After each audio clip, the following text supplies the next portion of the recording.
Oopie. Oh my god.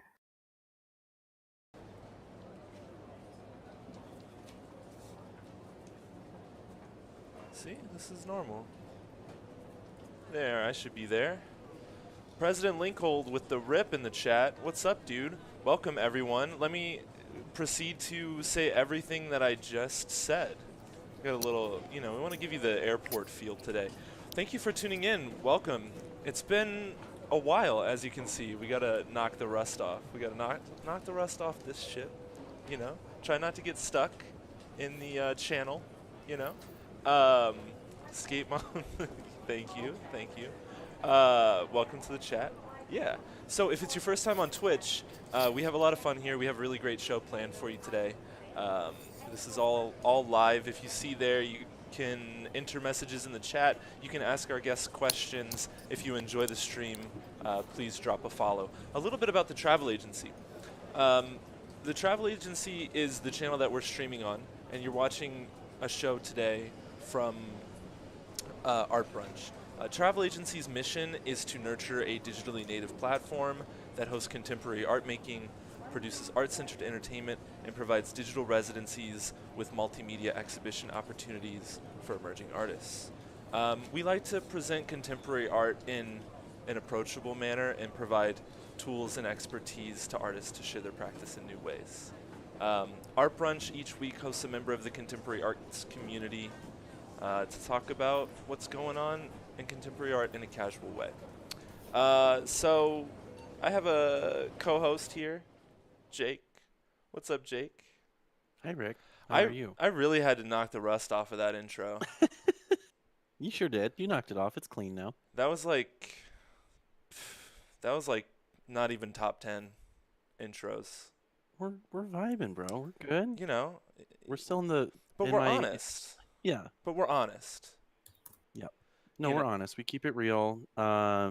I will say though, having the crowd noise in the background kind of lulled me a little bit. So when you're like, I have a co-host, I'm like, oh shit, I'm here. I have to turn my volume back up. It's kind of nice, but I'm here in my new studio. The Jake's Corner. Nook. Got this. People talk about liminal spaces a lot nowadays. This is my little liminal space of no idea where I am. But I might have more even lighting coming from this window. Less busy background than before, so I'm excited to have a new space to share today. Jake Leach coming to you live from CCTV. From some corner. Some horrible corner. And actually, I had the corner more, I think, in a 3/4 space before. Now it's like kind of in almost a middle, but it's not. Anyway, I might adjust as we go along, but anyway, we'll see. Let us know what you think of Jake's Corner in the chat today. Yeah. As time goes on. Yeah, let me know about my corner. If I need to, put news documents here or something, maybe something. We were thinking a whiteboard. Yeah, I think a whiteboard.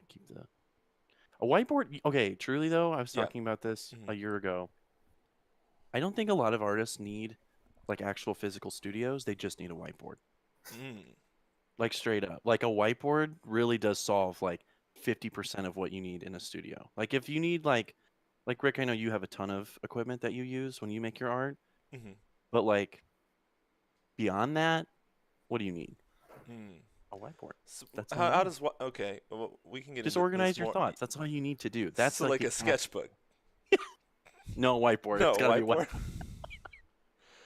Sketchbook's a little too permanent. You don't know where that book went. You get lost and you get a stack of them, and it's just what are we doing here? Whiteboard? It's always there, always on. It's always live, just like this shit. Well, there's the tie-in. We've got some guests today. I don't work for a big whiteboard, for the record. Oh, 3M? Mm-hmm. Yeah. Yeah, this corner brought to you by 3M. I see. Okay, well, let's get our guests' thoughts on that here in a minute. I want to introduce our guests today. We're very excited to have them here. They are PSA, and their bio reads, PSA is a collaborative public art project organized by friends and artists Shannon Levin and Marina Pang. Using the traditional framework of the public service announcement, PSA presents rotating text installations by St. Louis artists, writers, and poets at sites around the city. The project is anchored by its original site at 2222 Chippewa in the Marine Villa neighborhood. PSA calls upon its contributors to confront and challenge the notion of public good. What is it that the people need to hear? So we'll share our guests here. Whoa, not that one. Hello. Hey. Hi. Thanks for that dramatic reading of our bio. Yeah, I was gonna get like a bunch of sound effects and like J.J. Abrams it, but I thought it was well written and dramatic enough. Definitely, I completely agree. I also want to say, as I am another person who's lived at a four of the same number address. I feel okay to dox myself in this way because my family no longer owns this property, but I used to live at 1111 Blendon in St. Louis. So the 2222 is that how you guys use it? Is it the 2222? We like saying 2222. Yeah. That was an extra 2 in there. Wait, Yeah, but that's awesome. So 1111, and we have 2222. So we just need to find 3333. Yeah, let's go. Let's go find those folks. And oh my God, and then you can do one of your pieces on my mom's old house, and then you can go take it to the other space. We'd love it. We're always scoping out new walls. We'll go on tour. It'll be great. That's a good vibe for sure. Yeah, you doubled your walls this year. Yeah, right. So, what is the address of the Contemporary Art Museum? Marina should know that. 3750. So there's a 3 in there, but not quite 3333. They should have thought about that. Let's get them on the phone right now. We can go live to Cam really quick and just let them know. Cool. So we're here, Rick. The rust is getting knocked off. The dust is getting brushed off. Yeah, we're chilling. We're chilling. We're excited to be here. So one of the segments, basically, I mean, I guess I can talk about how the show's going to go today. Yeah. What are we doing here again? Sage in the chat says, I used to live at 321. Oh. Yeah. There's some tension in that address. There is. Has anyone lived at 1234? Gone like that way? It sounds fake. That does sound fake. It's like a fake address. It definitely is. So what happens on the show is we have a couple of segments that we get into. The first segment, which we'll get into here in a second, is called The Canned Crucible, where we drink and rate a beverage, which we have Coca-Cola with coffee today. So we'll get into that, and it's like dark blend. You got to be specific. After that, we go into Jake's segment, the Astro Nook, where we talk about all things, or some things, maybe not all things astrological, but some things. A few things astrological. A select few. We take a short break after that, and we come back and get into the art talk. So, that'll happen around 11. And then that takes us through the majority, like the middle 90 minutes of the show. And we come back with some fun questions at the end. So that's what y'all can expect today. But I think we should get into this can here. Let's see. Let's play the intro. Go.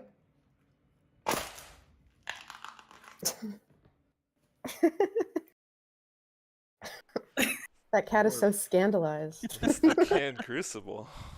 I liked how long it lingered on the cat. Okay, so Coca-Cola with coffee. They've been really pushing this. And they got us. This is we have to show we were so skin affected tone. by the branding. Yeah. It's been everywhere. Coke sent this to me. Thank you guys so much over at Coca-Cola. Official sponsors. Yes. Did you guys see the TikTok of the person trying to shotgun a drink, but like they put the knife in upside down and it was just like pouring on the ground, and then they drink it like that? Oh my God. That's a solid moment in new media. Should we get our group pop? Oh yeah, let's group pop.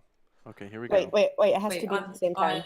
Yeah. On 3. One. Flip it on on 3 or on 1? 3. On 1, okay. 2. Okay.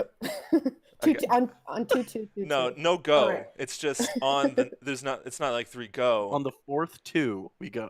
No, it's the second. Yeah, do that one.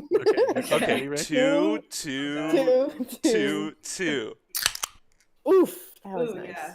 Okay. Don't sip it yet. No, you sniff it. Waft, maybe? Okay, it smells exactly like I thought it'd smell like. Oh, wow. It just smells like Coke to me. Am I missing something? I You don't smell smell the rich Arabica beans.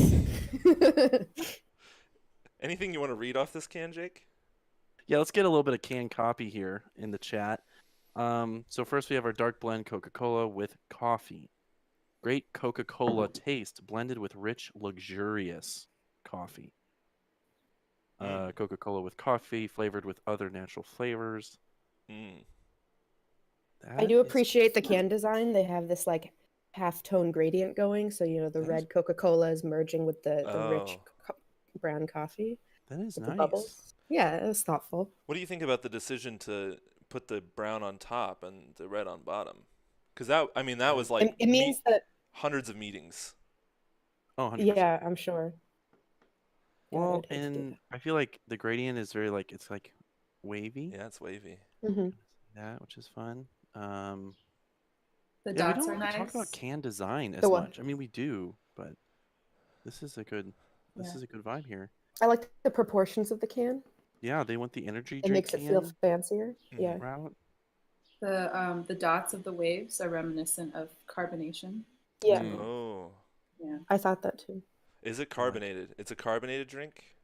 Oh, it might not be. Well, wait, it fizzed when we opened it. Yeah, it was a fizz. Yeah, we want to do some sippies? Okay. Okay.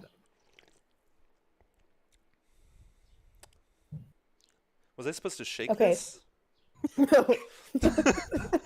Why, you're not getting the coffee, are you? I feel like the Coca-Cola is more prominent than the coffee flavor. But it does. Oh. It was has more of a coffee aftertaste. And then Coke to me. I feel like it's exactly how I thought it would taste like. This is just a rig to get people to just drink Coca-Cola. Yeah. Well, it tastes like if you melted caramel into a Coke. There's like the caramel flavor of Coke, I guess, which is natural to it, is just like really. Wow. Yeah, I don't recommend drinking this for breakfast to anyone. Definitely not. Is it? Yeah. Unless you drink soda for breakfast, then. Well, in that right case, up your alley. I don't recommend that either. I like what one of you said though about maybe this is to convert coffee drinkers to soda drinkers. Interesting. My brother is a Sprite and tea person, so this is the complete opposite in both regards. Wait, so, yeah. So this could be a gateway to both sides. Does he make hot Sprite and then steep a tea bag in there? God. I bet I bet we could try that. Not yet, but he should, and I think that would be hot Sprite. I think that's the next memed drink for sure. Yeah. I think with tea, maybe not. I don't know. I think that he needs to pitch it to Sprite. Sprite's always looking. Yeah. Hot Sprite with tea.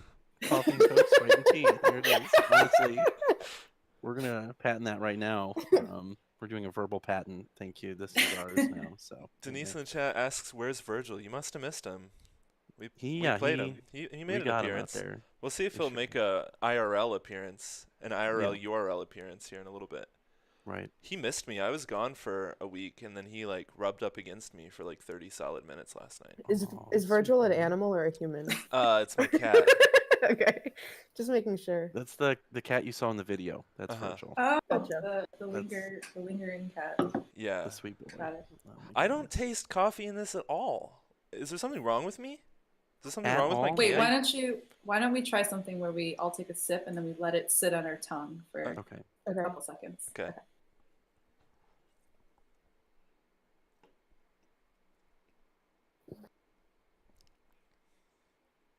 Oh, okay. I get a little coffee there. I taste the coffee towards the back of my tongue, not towards the front of my tongue. For sure. Huh. So it's I thought their tagline was it starts like a coffee and finishes like a Coke. But it goes in like a coffee and comes out like a Coke. Oh. I don't know how Cokes are supposed to come out. I don't either. Okay, well, but is it supposed to burn? I don't know. A little bit. It's supposed to burn a little bit. I think we have some Sprite and tea people in the chat because no one's getting in here, and we want them. If you guys got some Coke and coffee, actually, what we need to do is get some coffee and some Coke, and then do it ourselves, and then I think that'd be compare better. that with a Sprite and a tea. Yeah. Do that ourselves. Because I was watching this video recently that said to get Baja Blast from Taco Bell to make it at home, it's just Mountain Dew plus blue Powerade. Ew. There's no way.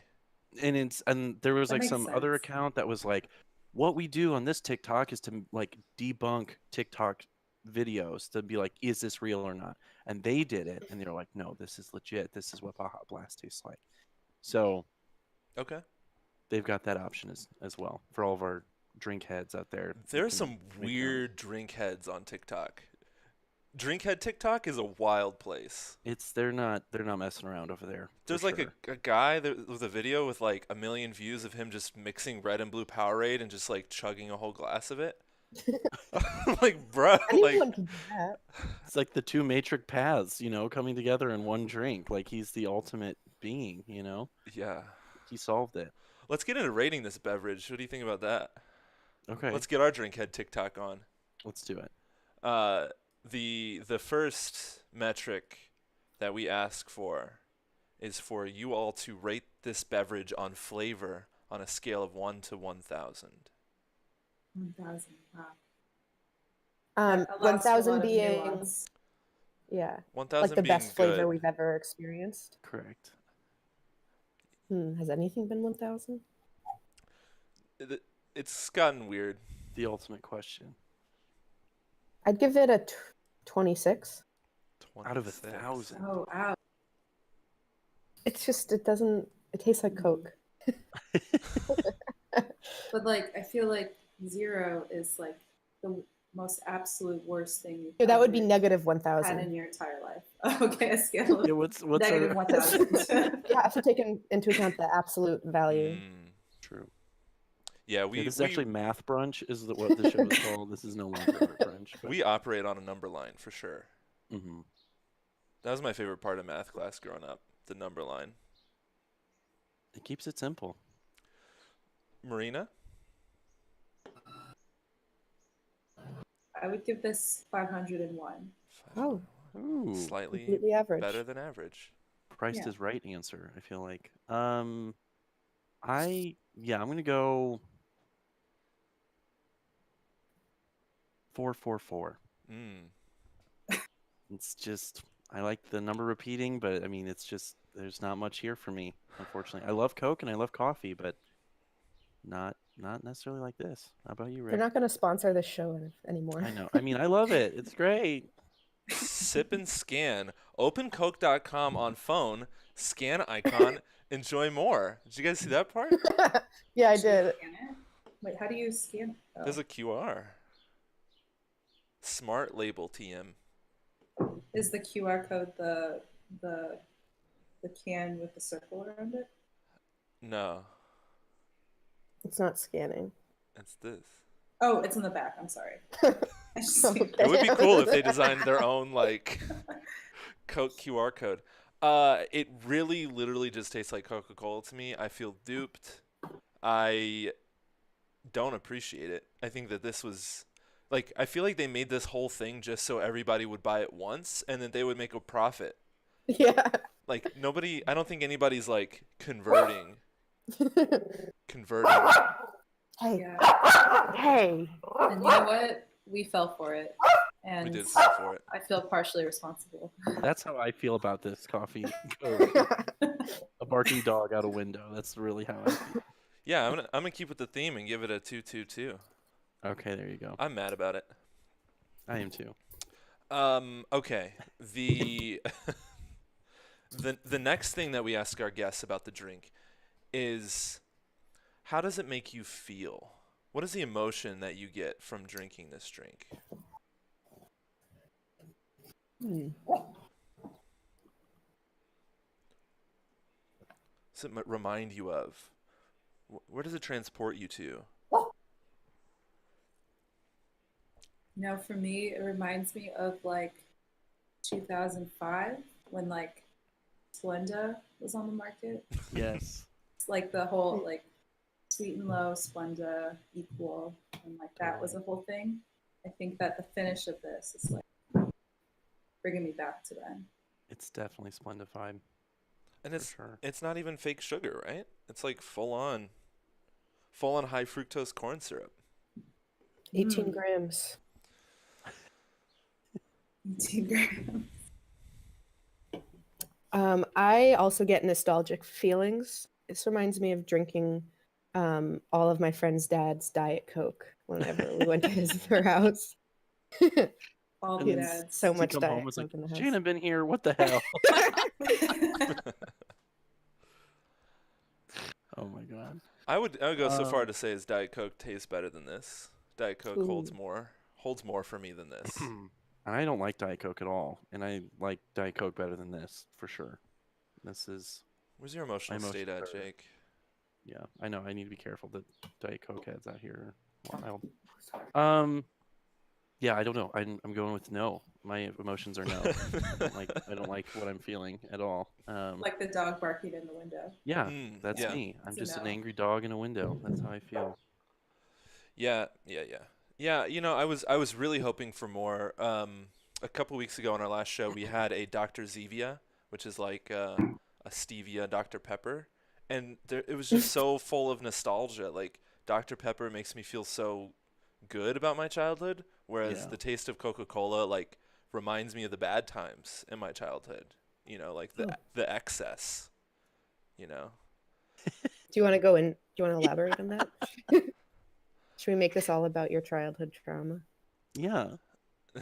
I think all of this is about my childhood trauma, really. You know, like in some way, wanting to, you know, be live on TV and be a Twitch streamer. I think all of that really kind of stems from there.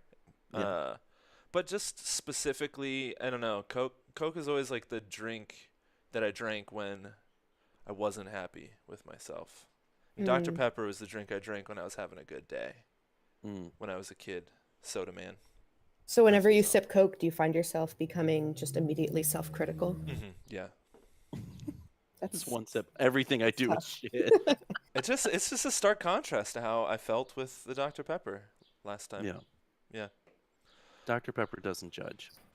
And the last thing that we're doing in honor of I'm doing, you all can do, but I wanted to select a little nip that might go with the beverage this week.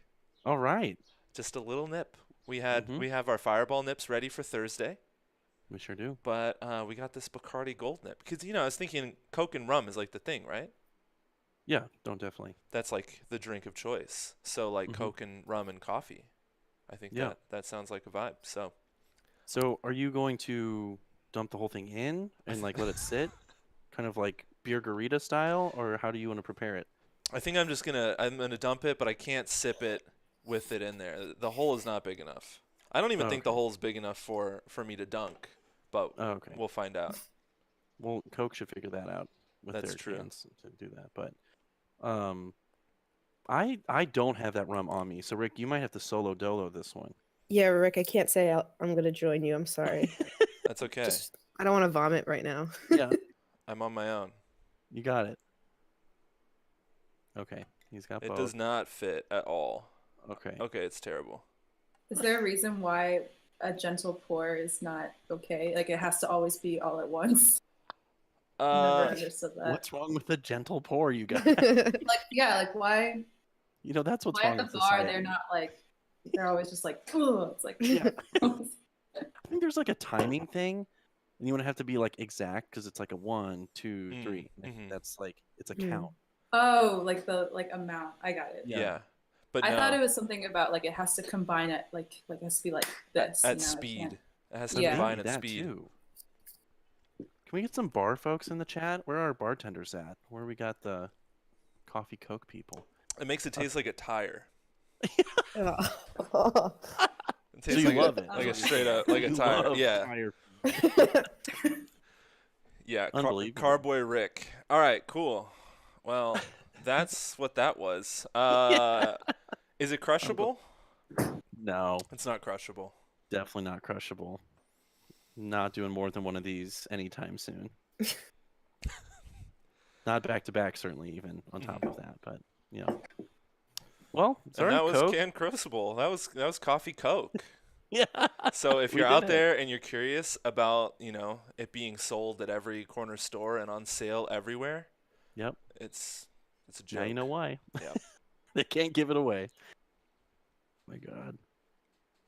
I don't have anything to calculate, so I'm gonna hang out with you for this for your Astro Nook here, Jake. Oh, wonderful. All right, everyone. Well, just imagine a little star thing goes by. I realized I think we talked about that, Rick, and then I didn't follow up with you on it at all. And that's on me. So we're just we're getting there. We're getting there, but star wash. Hello everyone. Welcome to the Astro Nook. We have two guests today, so we're gonna have some fun with the Zodiac today. I was informed ahead of time that Shannon is a Gemini and Marina is a Leo.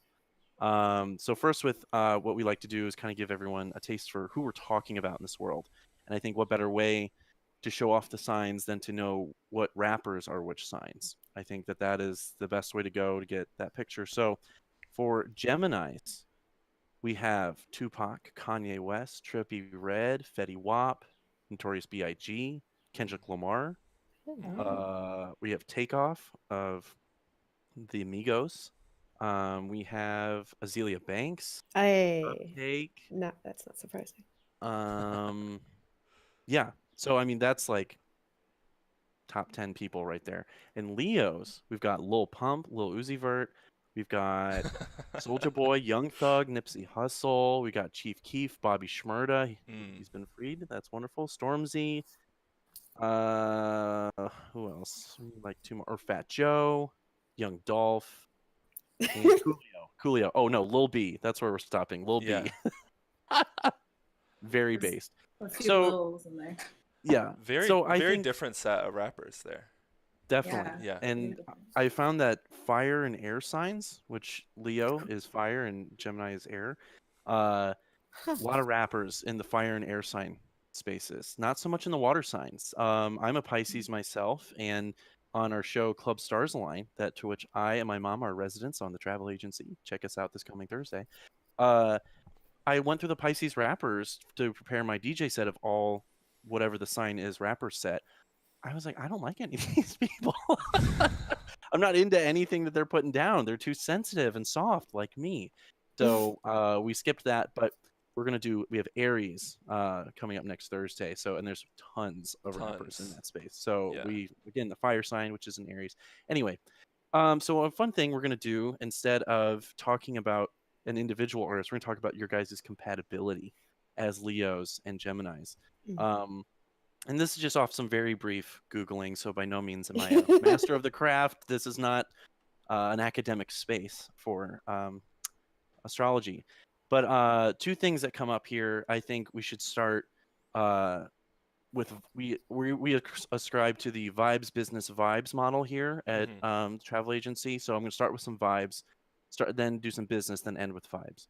So a Leo and Gemini as friendship.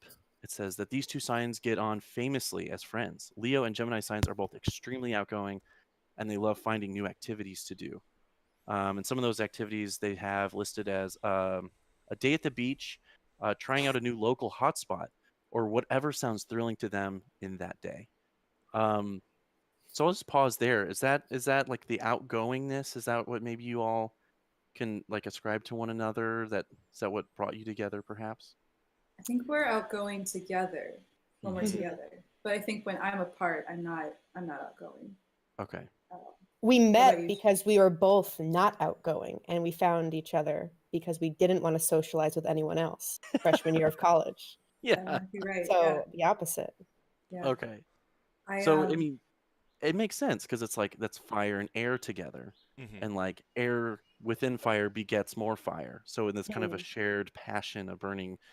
It's very scientific, actually. But too much air can put out a fire? Is that true? No. That is also true, technically. Okay. So Shannon, like watch out on that Gemini energy. And too much fire can take away air. Absorb. Yeah. Or absorb. That's the wrong So you have to find the... You can burn yourself out. None of us are physicists right now. Right. Actually, and this is amazing, it says Leos and Geminis will often be in a corner together, whispering about others, good-naturedly, of course. Oh.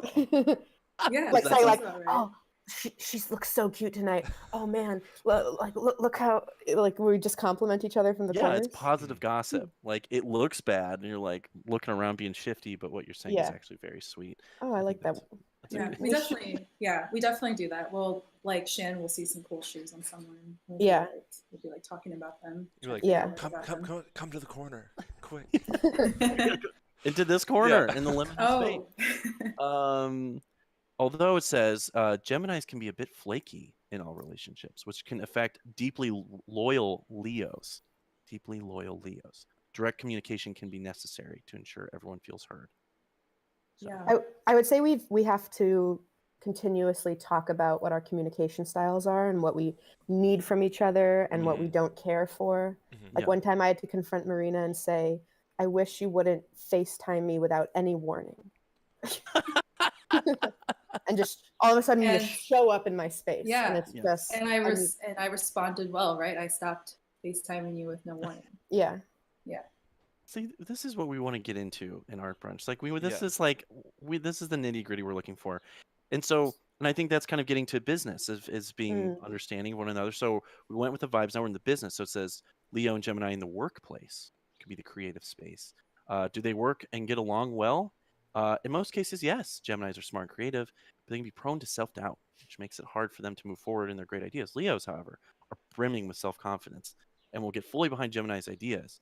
Leos will naturally want to take leadership in the role, but not so much that it causes conflict. Both are outgoing and likable, which makes it a dream team for networking events. Wow. You know us, we're always showing up to those networking events. Those networking events, shaking linking and building. Giving the business card. Our pitch, yeah. I would say that's true. Yeah, everything you just said, that's very much like honestly how PSA works. Okay. Well, and then I guess to end on vibes, I guess it says advice for both, which I don't actually don't know if I want to do that. Hold on a second. I want to hear your advice. Yeah. Okay, let's do website's advice. Yeah, put your advice hat on, Jake. Give us some advice, Jake. All right. Advice for Leos. As a Leo, you love to be in charge, both because you're a natural leader, but because you're pretty sure your ideas are always best. Actually, that is I'm pretty sure Leos are terrible. I'm very sorry. Okay, but it might be one of the worst signs. When with Gemini, remember to be open to their ideas as well, which I think is nice. Okay, that resonates. Yeah, because my ideas are not always the right ideas or the best ideas. Okay. But ideas nonetheless. Sure. Yeah. But I think Marina usually has the right ideas, and we know that. But maybe it makes it harder to hear the worse ideas. I see. It's a give and take for sure. Everyone's kind of gassing each other up in some way. And then advice for Geminis. Key thing for Gemini needs to know is that Leos value loyalty. When a Leo decides to be with you, whether as a friend, romantic partner, or even as a coworker, when you get lunch with good Lord, you are a coworker you get lunch with every week, they expect some sort of commitment in return. This can be hard for Geminis who love fitting in. Flitting? I didn't know that was a word. Flitting from one exciting thing to another. However, and this is in bold, so this is how you know it's real. Okay. However, if you leave a Leo behind, it'll damage your relationship, often irreparably. So don't leave Marina behind. That's actually just burn it all. That makes a lot of sense because we recognize that Marina's biggest fear is being abandoned. Okay. Yeah. Yeah, same. That's real. We're gonna now move on to my trauma from Rick's. Now we're going to your trauma corner. We'll get to mine later. It'll be great. That should be a whole segment called Trauma Corner. Welcome to the trauma corner. Oh no! Everyone, that's empty terrible. your backpack onto the couch. Let us know everything we need to know. We got it. We're here for you. So the new show on the travel agency. Yeah. So yeah, I guess so. With all of that in mind, I guess to broaden the scope a little bit more, how did y'all find each other? And maybe Rick, I'm jumping in on your space. Exactly what I was gonna ask. Okay. Yeah. Okay, perfect. So I guess I know you guys met in school, but what's the specifics of like how you guys came together and kind of got into this project? How we came together Yes. that was beginning of freshman year of college. We were on the same freshman floor, and we gravitated towards each other. Although, should we talk about each other's first impressions of one another? Yeah. Okay. You go first. Okay, I'll go first. Okay, so Shannon had like really long hair, like down to her waist, and red glasses. And the second I saw her, I was like, she's in the art school, and she's like a quirky girl. Oh. And I was like, ooh, like I didn't know what to do with that. That's it? Yeah. Okay. Yeah, but I hadn't talked to you yet. But that was just my first impression of you visually. Okay. My first impression of you was, I don't know. I felt like it was easy to approach you. And that's why I approached you at the soda fountain and said, hey, do you want to leave this event? It was like some some freshman event. And like, I think we both recognized that neither of us wanted to be there. Yeah. So we walked back to the dorms together, and it just felt natural and right. Wow. So your friendship solidified itself first, obviously. It seems like you all were friends before you were starting to collaborate and work together. Oh yeah, absolutely. Oh, yeah. We didn't really collaborate. We never really collaborated until PSA. Yeah, so we met in 2013. So and PSA started in 2019. So there was a big chunk of time in there where we didn't collaborate. Cooking it up. Well, because I think in that time before the collaboration, we were each kind of developing what our like skills are. And then only until realizing that, then we thought, okay, wait, these skills can be combined. Yeah. We were learning, we were growing as youngins do. Yes. And you were working on your communication styles too, like you were saying, like finding ways to like properly or caring in a caring fashion communicate with each other, and that takes like a lot of time. So you said that PSA was the first like more formal collaboration, but how did you guys even begin talking about like making work together or organizing together? Well, Marina, actually, I'd say our first real collaboration was the Green Party.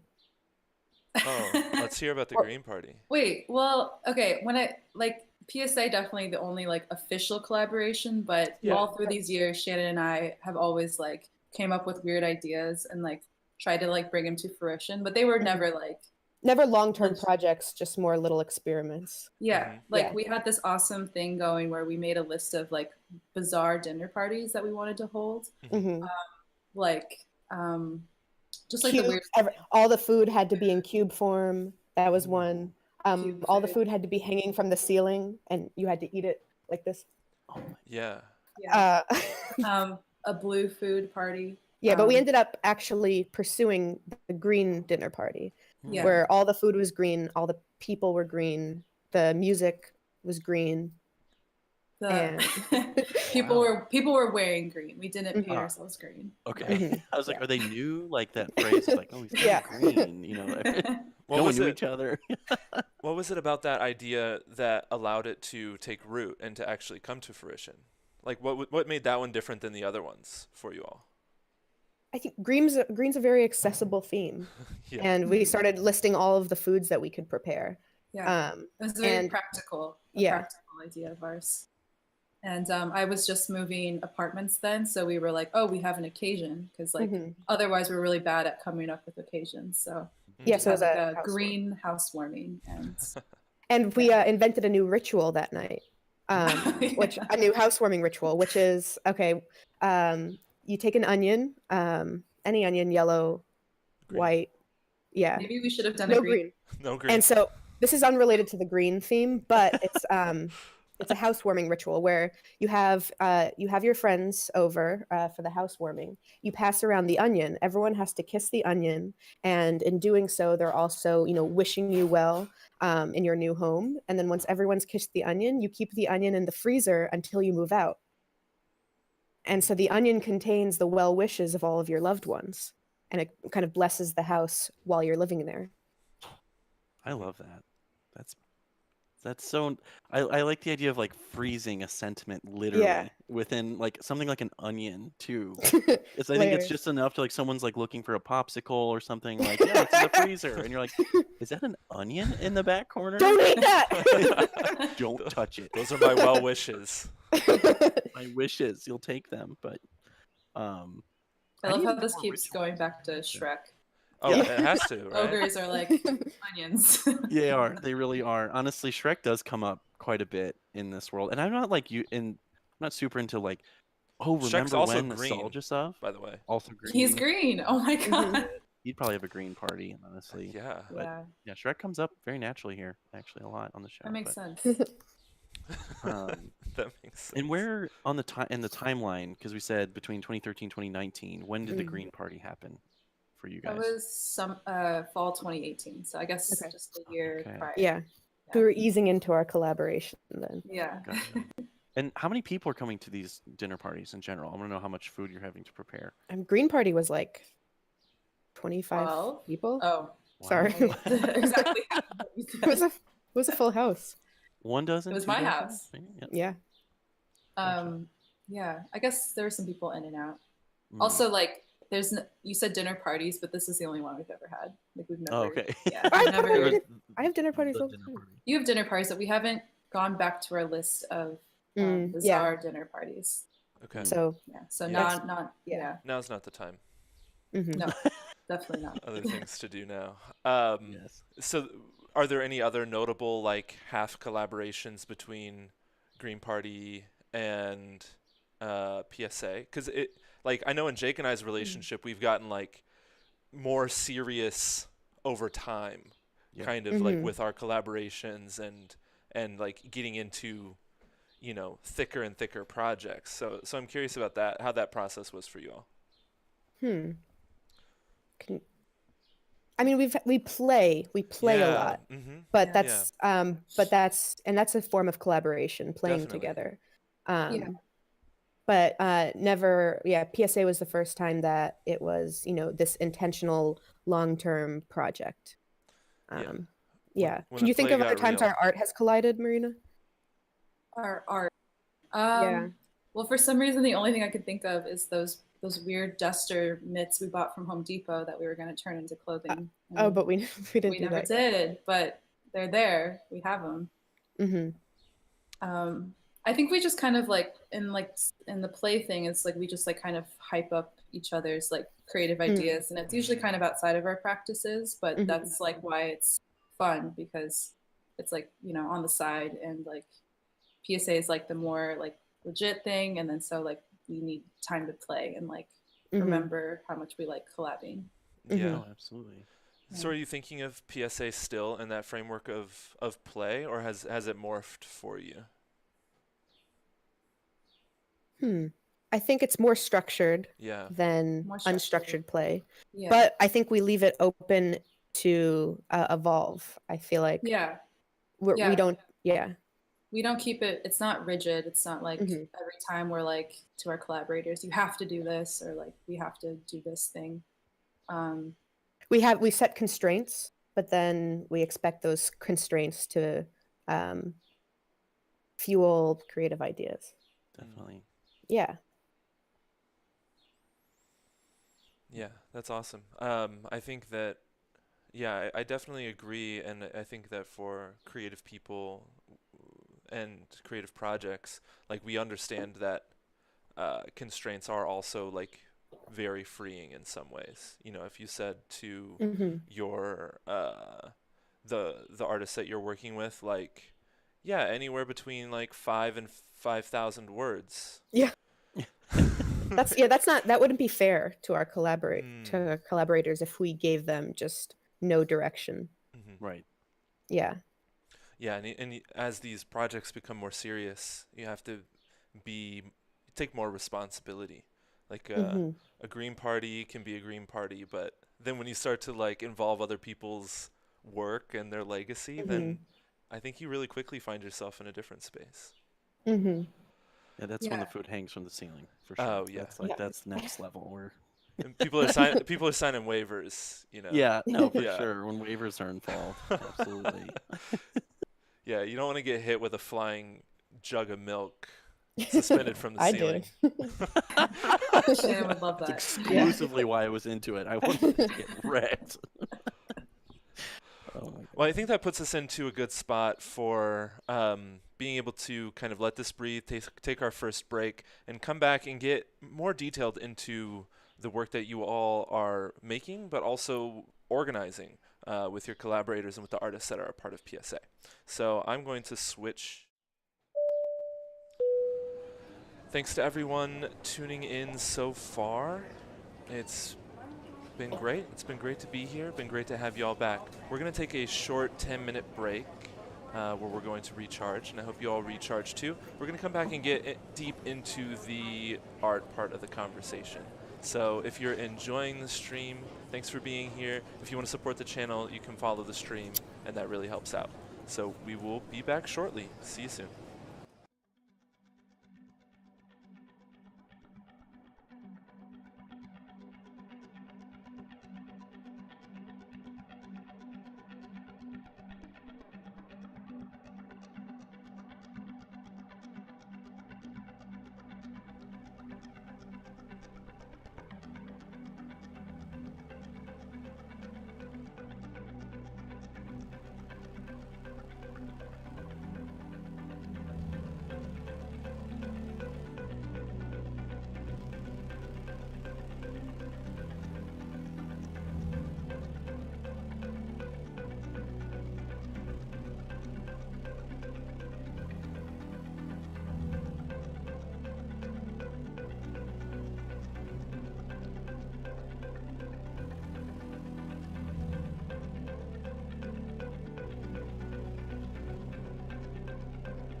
Hello, we're back.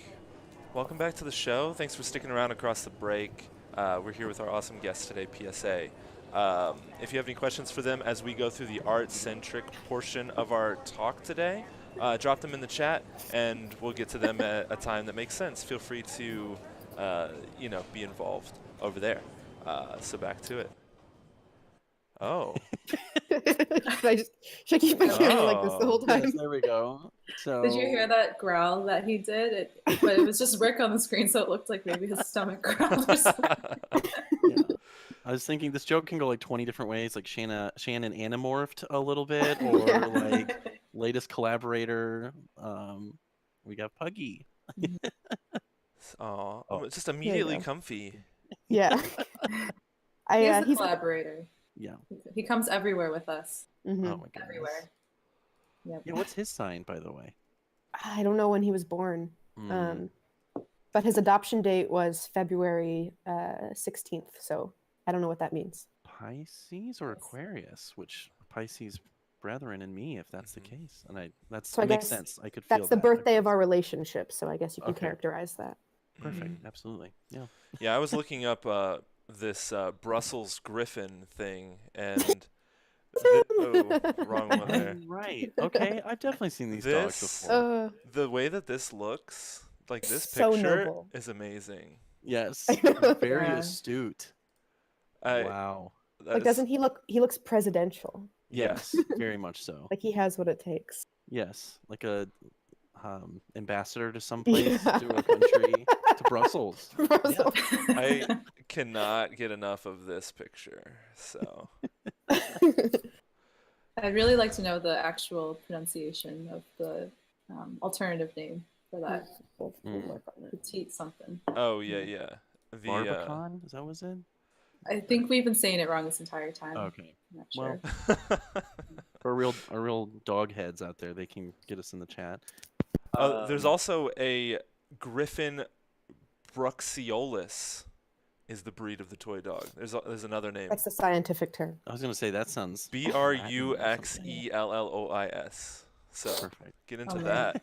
Denise in the chat says February 16th is Aquarius, just like me. Okay, just like Rick. Perfect. Love that. Yeah. Don't forget to charge your crystals. Yep, don't. When people say charge your crystals, you don't plug them in, right? You can. You can. I think you put them in sunlight. Or moonlight. Okay. Or moonlight, yeah. Maybe it's just moonlight. I think of it as moonlight. I think it's exclusively moonlight, but yeah. Anyway. All right. Fair. Shout out to Brussels Griffin. Sounds like an actor's name. It does. It really does.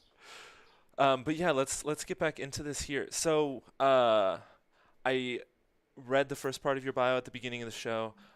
Something that you expressed to us when we were deciding how this talk should go and getting into it was also like putting a big focus on your collaborators. So since 2019, PSA has presented works by Jackie Germain, Urabella and Workplay, which is Daniel and Kevin McCoy, Josh Barton, Kiki Salem, L. Williams III, and Maurice L. Tracy at its original site. And in 2020, PSA collaborated with artist Jesse Donovan on an artist billboard as part of the Luminary citywide project. I watch for good news. I work with folks to create good news. And PSA recently opened up a satellite location on the exterior of the Contemporary Art Museum, St. Louis, as a part of the group exhibition Stories of Resistance on view March 12th to August 15th. So that's there for a while. At CAM, PSA is presenting new works by Jen Everett, Aida Hasanovic, and Samaya Sudith. Sorry if I stuttered on that a little bit. But yes, so like collaboration is a huge part of this project, obviously. And for context, we'll just put like a little image here on the screen for people who are unfamiliar with the work. So this is one of the ways the work manifests. But collaboration was at the core this project since its inception, right? Mm-hmm. I think in the Cool Whip podcast, shout out to our friends Cool Whip. Where's the new pods? We need some new whips. We're excited for that forthcoming whip. In that interview, I think it was Marina. You were saying that you were frustrated, or you were at least being like considerate of how much space that you're taking up with your creative practice, and feeling like, and correct me if I quote that wrong, but that like this project is a way to empower, highlight, and take yourself out of the focus of your creative practice in some ways. For sure. And just in general, like I think Shannon and I, like these works are like, by our collaborators, and Shannon and I just like make it happen. That's really our role. Mm-hmm. Mm-hmm. And the way that happens, the distribution of work between you two is, Marina, you are focused a lot on the fabrication of the tangible like letters. You both do installation, we see in time lapse, and then Shannon, I'm assuming that you're really engaged in the design progress, collaborating with the typography.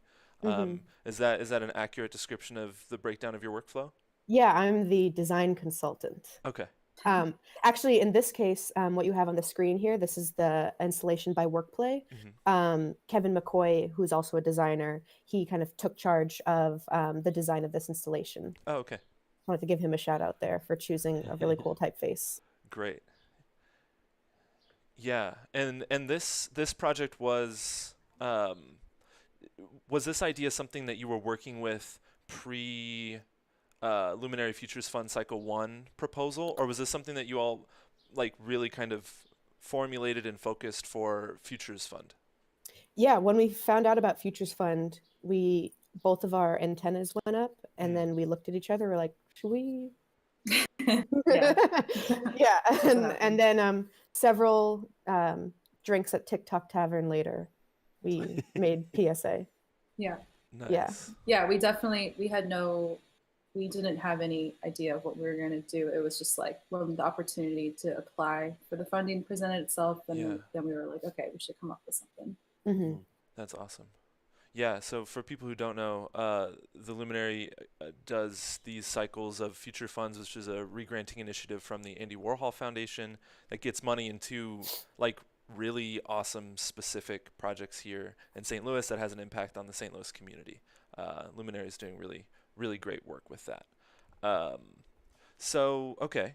And at that point, you all decided that it was going to be more collaborative than just you two making work together. So I think we were really interested in the Luminary grant brief, which was, thinking about how to make art that is sustainable, or can support the community and support other artists. Was that part of the brief, or is that something we just wanted to do? I think it's part of it. Whoa! Big sneeze. Did everyone hear that? Yeah. Oh yeah. Oh yeah. Here's the original mock-up. Yeah. So this is fake. This is right. It looks real. Yeah. I know. Yeah. This is the original mock-up. We thought that we were gonna make it really high, and then we realized our ladder wasn't. It was really enough. scary. It was really scary. Yeah. But we liked how we settled with the space 15. That's like 20 feet. That would be like. Oh my gosh, Marina! So high. Imagine how long an install would take if we added those 4 extra lines. Twice the time, for sure. Yeah. I had someone come over to look at the roof on my house, and he had this, because I brought like a 25-foot ladder. I borrowed a 25-foot ladder and tried to get onto my roof using it, and it still wasn't tall enough. And he has this like massive ladder, and just like, hey, you want to come up on the roof and like take a look at what I'm gonna do? Climbing up that ladder was so scary. Yes. Yeah.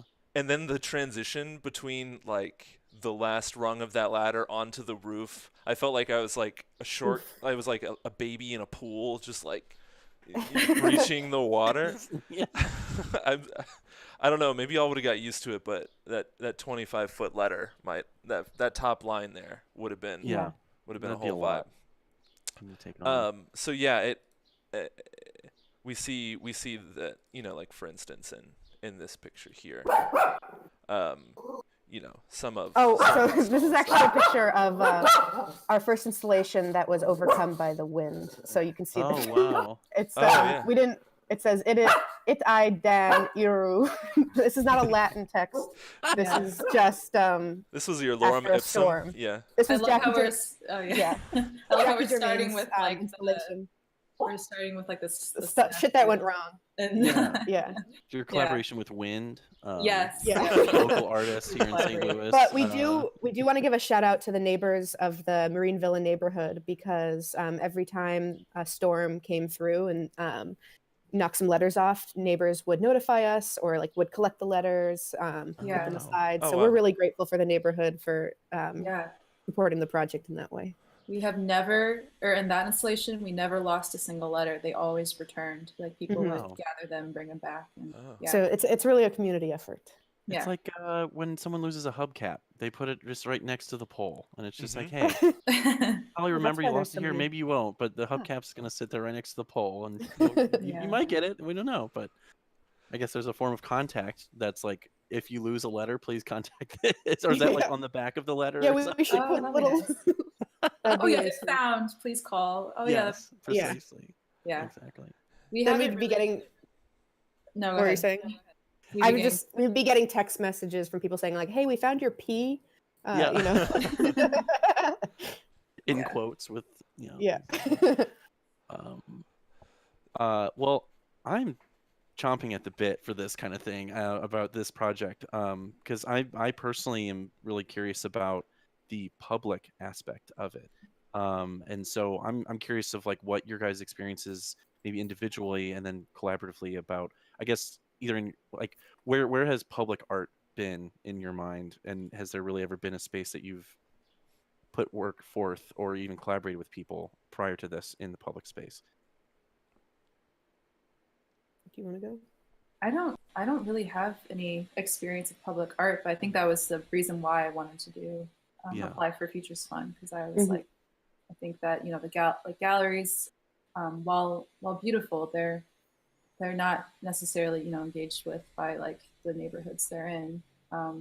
So when you put the work in the neighborhood outside, and there's no admission, no walls, no door, it's just there, and also no specific social context. We've been to like all the openings in St. Louis, and it's a social event, which is nice and fun, but also there's a sense of exclusivity sometimes where someone might feel like, oh, I don't engage in the art scene, so I feel like there's a barrier for me to start or enter, or be in a situation where it is very social, and people, especially in St. Louis, a lot of people know each other, and that could be really intimidating for folks who aren't already in that. Yeah.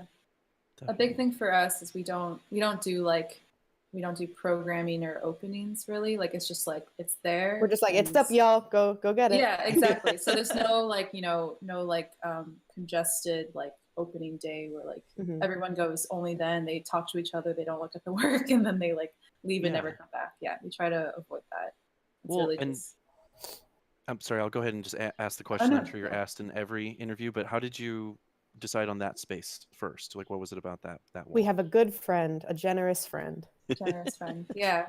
I mean, Shannon and I don't really know like people who own buildings. Okay. Or land. Young few property owners in the Rolodex. Yeah, I gotcha. Yeah. But, I happen to have a mentor and friend who bought that building like a few years before that. Gotcha. And that wall was like, I'd look at it all the time and be like, this is a great wall. We need to do something with it. So shout out to Colin Garrity. Yeah. Sorry, were you not specifically not? Colin Garrity. Yeah. Colin Garrity. We'll drop that. We'll drop that. Yeah. Okay. Yeah, and I think it puts a lot of. I wonder, if Colin feels like there is a lot of pressure, to make this window look good here. You guys see? Do you see his vases? Those are his wooden vases. Yeah. This is also really good. You know, that's a missed opportunity. It could be a missed opportunity, but it's not. So right. Actually, he wanted to put see the door to the right of that window. He wanted to put a vending machine there. Oh, for sure. To sell wooden Christmas ornaments. When he texted us, Marina was freaking out. No, I wasn't freaking out. I was just like, oh, He was like, would you guys mind if I put a vending machine next to your installation? But it's his building. He can do whatever he wants That's with true. it. And we're lucky Honestly, to be there. Yeah. Y'all could sell letters in there, like kind of like a make your own like art. Yeah. You know? Hey. Or just random letters. You know, you put like different letters in the same vending machine spot. Right. For sure. Well, and just since I bring up the location, I'm curious, like, you know, I don't feel like that's kind of like anonymous STL, like that building, like that could be literally anywhere in St. Louis in a way, which I think is cool. I was actually talking with my good friend Marco Wilhite, who's here in Chicago and St. Louis based, or previously poet and artist. So just shout out Margot. And anyway, but we were talking about your guys' work and specifically this location, and something she said was just like, I love that there would be people in this neighborhood that have just no idea what the hell's going on, and that it's just part of their walk, and that this is very much not like we went to a space to see a piece. It's just like, this is beautifying the world in a way. And to someone, it might just be like, oh, is there a new piece? Great. Okay. Bye. You know, and then it not being this, because, you know, there's, I mean, you guys are really, I think, expanding in this beautiful way, and where it started with, you know, getting like Futures Fund and stuff like that. But then it can also seemingly to me, like, and to Margot, sit in this space of like, it's just a nice little thing, you know. And I think that people don't like think about that enough, or don't like spend enough time with just adding to the neighborhood. So I guess I'm curious too, like, you know, you said that people are calling you guys to let you know that letters have flown away. What are like, what are some like, there've been other reactions perhaps? Yeah, that's actually one of the most fun parts, is meeting neighbors when we're on site, either installing or deinstalling, because we meet a lot of neighbors who live close by, so we see them often, and sometimes you know, they're looking forward to the next installation. We get reactions from them. We have had people stop and like jump cry out of the and car, hug us. This was pre-COVID. We know some neighborhood kids who have helped us with install and deinstall sometimes. Oh, cool. We've had a man stop us with his dog named Bojangles, and he performed a song for us on his harmonica based on the PSA. Oh wow. Yeah, he sung it. He put it to music. It was, and I forgot whose installation was it. Kiki's? No, it was Danielle and Kevin. Okay. Voice. So yeah, we just that's been a really fun part. We get some honks, some positive honks of people driving by. It is funny though, when we're working on site and we have the ladder, we see some like men in trucks who are rolling by who are like, what are those girls doing with a ladder? You know, girls can't use ladders. Yeah. My favorite is when a car like clearly is like slowed down behind us while we're working, and we turn around, look at them, and they quickly drive away. It's really funny. Can't be seen looking at art. Oh, someone's gonna think something about me. Is this like a little plaque here? Yeah. Okay. We put up an informational plaque every time an installation goes up, with context about the writer or the artist. They write a statement about the installations to give some extra context, and we have a little blurb about PSA. Was that something you questioned? Was it like, should we just like let this be kind of this installation and let people do with it what they want, or was that also that form of communication there in the beginning and important to you? That's a good question. I think the writing that goes on the plaque, it's completely written by the contributor, and we don't necessarily give them, like, we give them a word count, but they can do whatever they want with it. So like Jackie, she was the first PSA. She just like, it was almost like a continuation of her piece. It was super poetic and like really powerful. And like others have just like, you know, it was more like a 3-sentence like I statement about like what it meant to them. And so like yeah, it's I think it's just a chance for them to elaborate or like give their view if they want to, but they can do whatever they want with it. But it's interesting because it made me think the choice of putting a plaque there immediately kind of anchors it as an art or like a intentional art piece, I feel like. So I'm wondering what the experience would be to engage with this work if there wasn't a plaque and if it was just no context given and you just had to focus on the text and not question why it's here. Or I guess you would question why it's here because you don't know. But I'm also like I'm not convinced that like it's read that often necessarily. Like, you have like, to be really also when I go to the museum or like see a piece, I don't necessarily read the text. I like to just absorb the piece itself. I have caught one person like really thoroughly reading it. He looked like Santa Claus. So he's forever. He's really forever in my memory. Oh, and also just a note for anyone who's watching, the piece that's up right now is written by L. Williams III, who's a poet. And that's the one that we're looking at here. Yeah. Yes. Right. It's not up currently. Oh, not up currently, but what's on screen. Yeah. Yes. Thanks for sharing that. Denise in the chat says so many levels of coolness and interaction. So thanks for that feedback, Denise. Yeah, I mean, you've got like, I don't know, I bounce between my tendencies as an artist of like putting something up without context or, sharing something with a community and approaching it in a way that like it speaks for itself or that it doesn't need explanation. But then also like it's really important to consider the communities that we're in, consider the communities that we're interacting with. And like for the people that want to hang a right there and park their car and get out, they can, see this and have this make sense and also know it's not vandalism, know it's not, something like outside of the scope of what's what like what Colin wants or what's accepted there, and it gives like a formality that I think might make some of your audience members in that neighborhood feel comfortable, or even like an avenue of being able to go deeper into this work. Because if it was there without that, like how do people continue to access that work and learn about those stories? Yeah. I think a lot about a lot of murals that aren't necessarily tagged with like the artist's name or like something to like then try to find them, and it always makes me sad. I'm like, how do I figure out who did this? So I felt like it was important for us to put our collaborators' names on there. Yeah, I think that I'm also like a designer and illustrator by trade. So for me, like the communicative value of work is really important to me. And like, I think context is so important, especially in like contemporary art, which you can like, you look at a piece of art and you could appreciate it for its like formal qualities or like what it makes you think of. But I personally love having the context there. I like having the perspective of the artist so I can understand the purpose of the art or what it's trying to accomplish.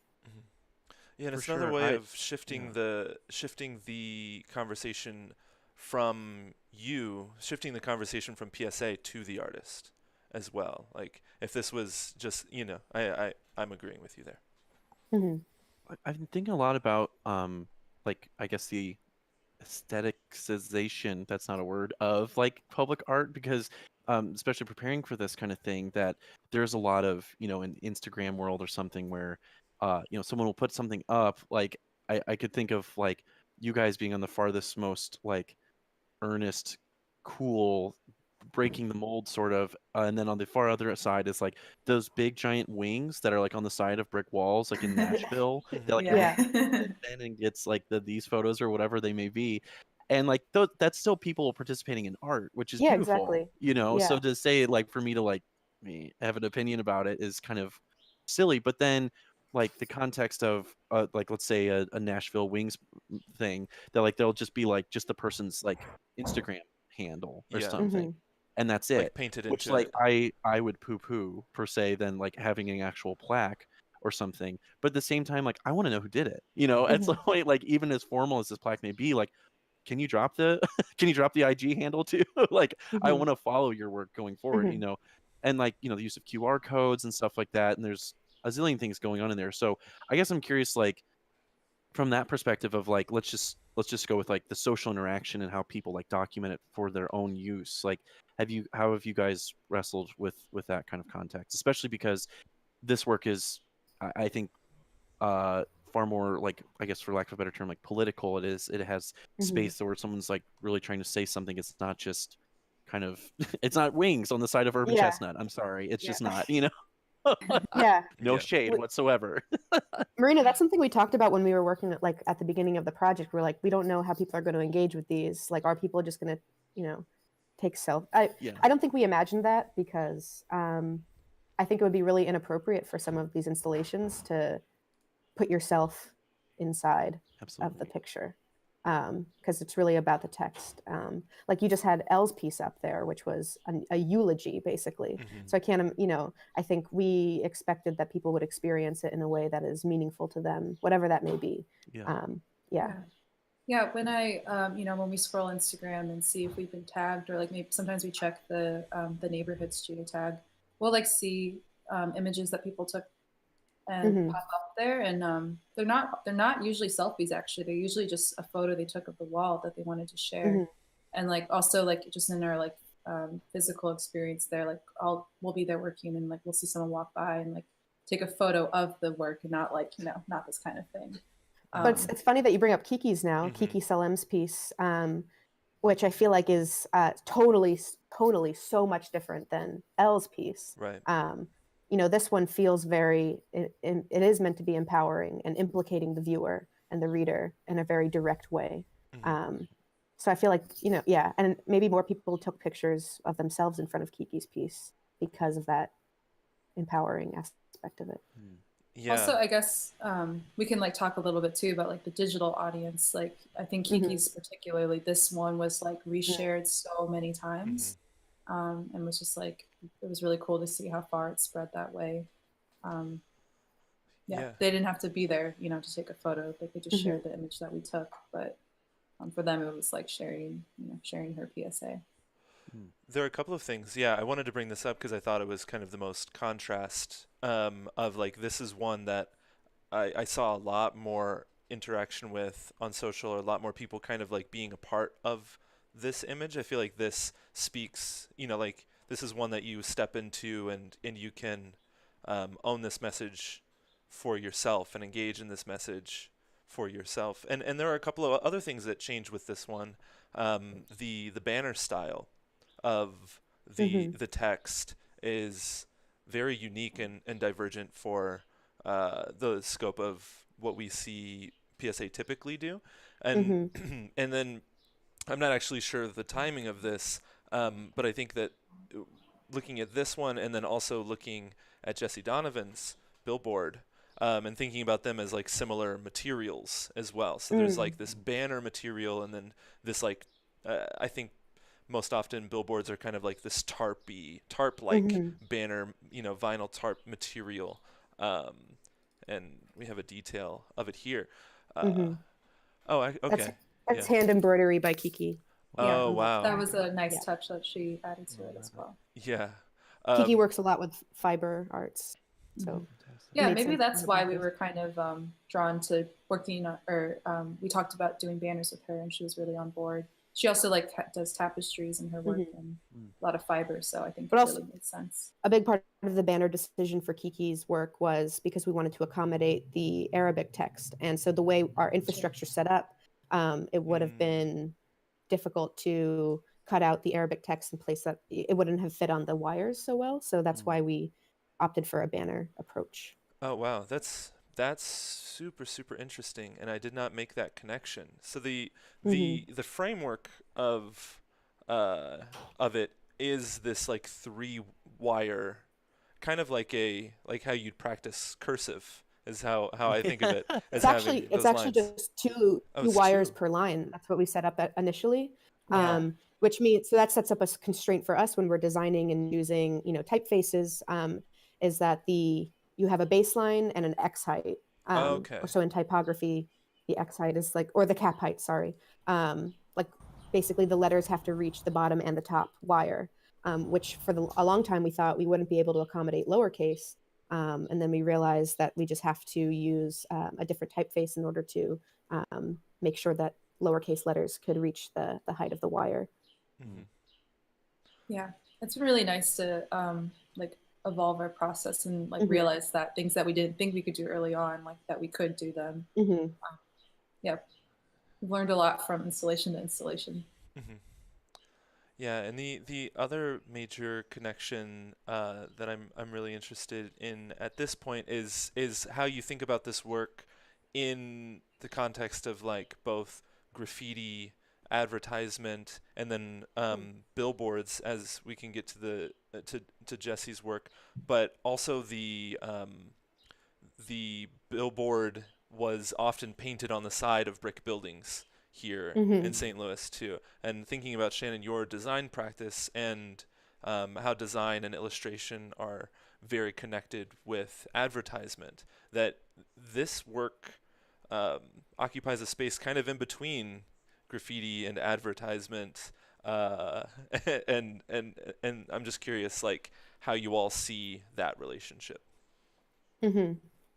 Yeah, that's something we were thinking about early on at the conception of the project, was that like going around St. Louis, we see remnants of all of these commercial hand-painted signs that have been since, faded and like destroyed on buildings everywhere. And there's still traces of that.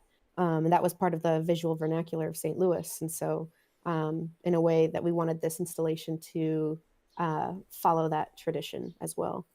Although this isn't commercial messages, but it's interesting. Yeah, thinking about billboards or advertisements are really just ways to proliferate ideas, but with a means of making money. So with us, we wanted to proliferate ideas with the means of supporting and amplifying artists' voices in St. Louis. Yeah, I think murals maybe kind of stand out from like the advertisements and billboard thing, because they're usually like a little bit more permanent.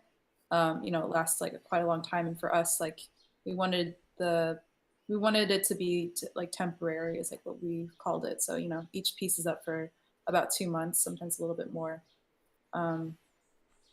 And I don't know, I like that we're able to, each piece can kind of build off the last one, and it's always changing. It's not like static and just it is what it is. And I wonder too, just briefly, maybe it's a little technical or it's unnecessary, but this particular piece, like being static, did it kind of move in the wind a little bit, like since it is versus just like, static letters, like the movement of this piece in particular, did it kind of work with a little different, clearly? Yeah, it has ripples. It did move. It also, man, these St. Louis storms. Yeah, it was tornado. There was tornadoes during this installation. So no, there wasn't a real no tornado touchdown, but like really high winds and stuff. This was another one where the wind kind of got us, but again, these like amazing neighbors like came and like rolled them up, the ones that fell, and so sweet. We were able to put them right back up. That's awesome. I was surprised. You talk about change, and I was surprised. I didn't know that PSA would ever leave the 2222 wall. We didn't know that either. Right? Yeah, we definitely didn't. So when you guys got this opportunity to work with the Luminary and with Jesse Donovan, how did it feel for it to leap off of this brick wall? It felt like a natural extension of the project, because we were excited that a billboard is a public messaging site that's often used for commercial purposes. So taking up that space that's used for commercializing like products. Or what's funny is the billboards below Jesse Donovan's piece, they rotated a lot, and they were always just really sensational. Like one was about guns, one was about abortion. I don't know. They were a lot. Is this like a Narcan ad behind? Yeah, this is a Narcan ad. So, and which in and of itself is a public service announcement. Yeah. So we like the idea of this billboard being used to promote Jesse's voice rather than a product. This is going to get a little local Twitter for us here. This is in Manchester, correct? Is it still up? Or it was on Manchester. Yeah. Because Manchester, very close to Maplewood. Yes. Okay. When I first saw this piece ever, I was like, I know exactly where that is because I grew up partially in Maplewood. So I've driven past this particular sign. I know like there's like a train track that goes right behind it. Yeah. And one of my favorite things about it was like, oh my God, that's so cool. I've passed that every single day. That's incredible. Aww. But what kind of bummed me out though, is that I believe Jesse's piece replaced this like vape shop ad that had this amazing alien on it that was very like take me to your dealer kind of vibe, like had like the wiggle, like, you know, like very MS Paint kind of vibe. So I was like, and I've like taken pictures of that ad, and there's this house that's across the street that has like a giant plastic alien just like hanging in a tree for some reason. So I've always kind of associated this sort of like alien alleyway, a kind of space of like this is Alien Way. Yeah. But you know what? It's a welcome change. Yeah. And then Jesse came in with the real down to earth. Yes. Realness. Really beautiful work for sure. But I was so excited to see that and be like, I know exactly where that is and I know what it replaced. And maybe someday the vape shop will come back. We'll see. But anyway, you guys should collaborate with them actually, maybe. Yeah. PSA and vape vibes or whatever it's called, probably. Anyway. Total nerd blind moment though is that the bricks in your logo referencing the bricks of St. Louis just hit me finally today because I don't know, where was I? Who am I? Thought they were just cool geometric shapes. Yeah. But nah, it's more. No, and I know that's a moment for Rick right there because he's like showing love, but I know there's some part of him he's like, son of a bitch. They're so good. This stuff. They're so good. It's actually funny seeing our logo now on the billboard on a non-brick surface. Right. So totally. You know, it's a paying homage to where we started. Yeah. And also now at CAM, we're on cement. We're not even on brick. Exactly. Yeah. Well, it is rectangular. All of these things are rectangular. So that's true. You know, maybe that was my association as like, oh, they're really big into rectangular prisms. And then the bricks, it was just like an accident. We were like, yeah, we're going to roll with like a rectangular prism type vibe for the PSA brand. And then Marina was like, but bricks. And Shannon was like, yeah, bricks. Yeah, bricks though. No, I knew that. Oh my God. I love when people try to guess like backstories. I love doing it too. That's not what happened. Oh, okay, perfect. There we go. Yeah. That's okay. So yeah, I mean, you brought it up, and this is another time that it's leaping off of the building, or maybe it doesn't even feel like PSA is like leaping off of the building anymore. That like PSA, do you think of the 2222 location as the home base, or are you thinking of it now like more synonymous with where these installations can take place? Yeah, I mean, 2222 Chippewa has a dear place in our heart. But I don't think when we started the project, we never thought that it didn't occur to us that PSA could or would take place elsewhere, which is nice. It's kind of nomadic now. So PSA is less place oriented, more concept oriented. But as long as it's public facing and as long as it's I don't know, on a wall, then maybe one day it doesn't need to be on a wall. Who knows? On a plane, maybe. Yeah. Not an airplane, a plane. You know. I think at its core, it just has to be public facing. Yeah. Yeah. If it is on an airplane, we want to get a collab with the travel agency involved. We use a lot of airplane imagery. Yeah. So yeah, we'll link. We'll talk. Okay. Oh my God, what if we put PSAs on on the tray tables when they're folded up, and it always says, "Keep tray table folded up." But it doesn't need to say that. We get it at that point. We tray can table replace it with PSAs. Yeah. There tray table by PSA. A banner plane, which I think banner planes are extremely underutilized. Oh, yes. And there's one that flies around here on the beaches of Chicago with a Geico ad. And it's so frustrating because I see it and I'm just like, this could be literally anything else. It's very simplified because I think their designers like, you have to keep it like big, bold, it's moving. It's a moving target. It's moving and it's super high up. So it's like Geico, 15% off or something like that. Is the gecko in it? The gecko is on it. Yes. Oh, okay, good. Gotta have the gecko in there. But that would have. Oof. Yeah. And I think too, like, sorry, I'll shut up about this in a second. But like Telfar just did a big ad where they did the Telfar symbol like in like smoke off of a plane. Like they did like the plane. What is that called? Rick, you know what I'm talking about. Skywriting? Plane riding? Skywriting, duh. So they did skywriting, but they did the Telfar ad, which was, or symbol rather. And I was like, skywriting. Have we done that enough? I don't know, but I guess I mean someone's have to have done banners, and Rick is proving that to us here. This is yeah. What's it say? Jamie It's Holmes. hard to read that text. I'm trying to enlarge. These are last words of this is George Floyd's last words. They did Jamie Holmes did a series on these over the skies of Houston. I think it was in different cities. I don't actually know, but they're going to kill me, please, I can't breathe. I think there's a series of 5, and this is just amazingly powerful work. Oh, I'm totally. This looks bad on the stream. I'm sorry. Oh no, we're getting there. We got it. Yeah. Let me pay homage. Yeah, we see it. So that's something that I think about a lot is the ways that the sky can be transformed, or the ways these words jump off pages and jump off walls and jump off digital screens. But before that happens, before we get there, well, and I'm really curious too that so now that you guys are on the wall of an institution, previously it was kind of on like a nameless wall, if you will. Now we're outside of the institution as of public art, but it's affixed to a public institution, but you're viewing it from a public street. I'm curious how you guys have kind of dealt with that in any space.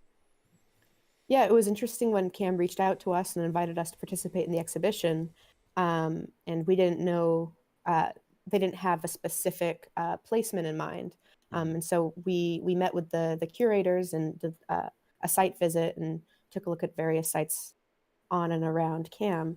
Me and Marina knew that it was important for us for it to be on the exterior and not, they have a courtyard also, but you have to enter the museum in order to access the courtyard. And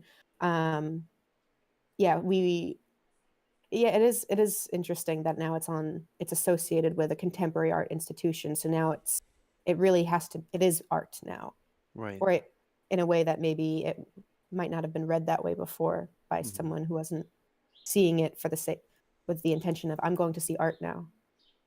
Right. Well, and it being on the outside of a public institution, because I believe Cam is it's public. free. Yeah, it's free always. So even if it was inside, it would still I think meet that kind of public space narrative.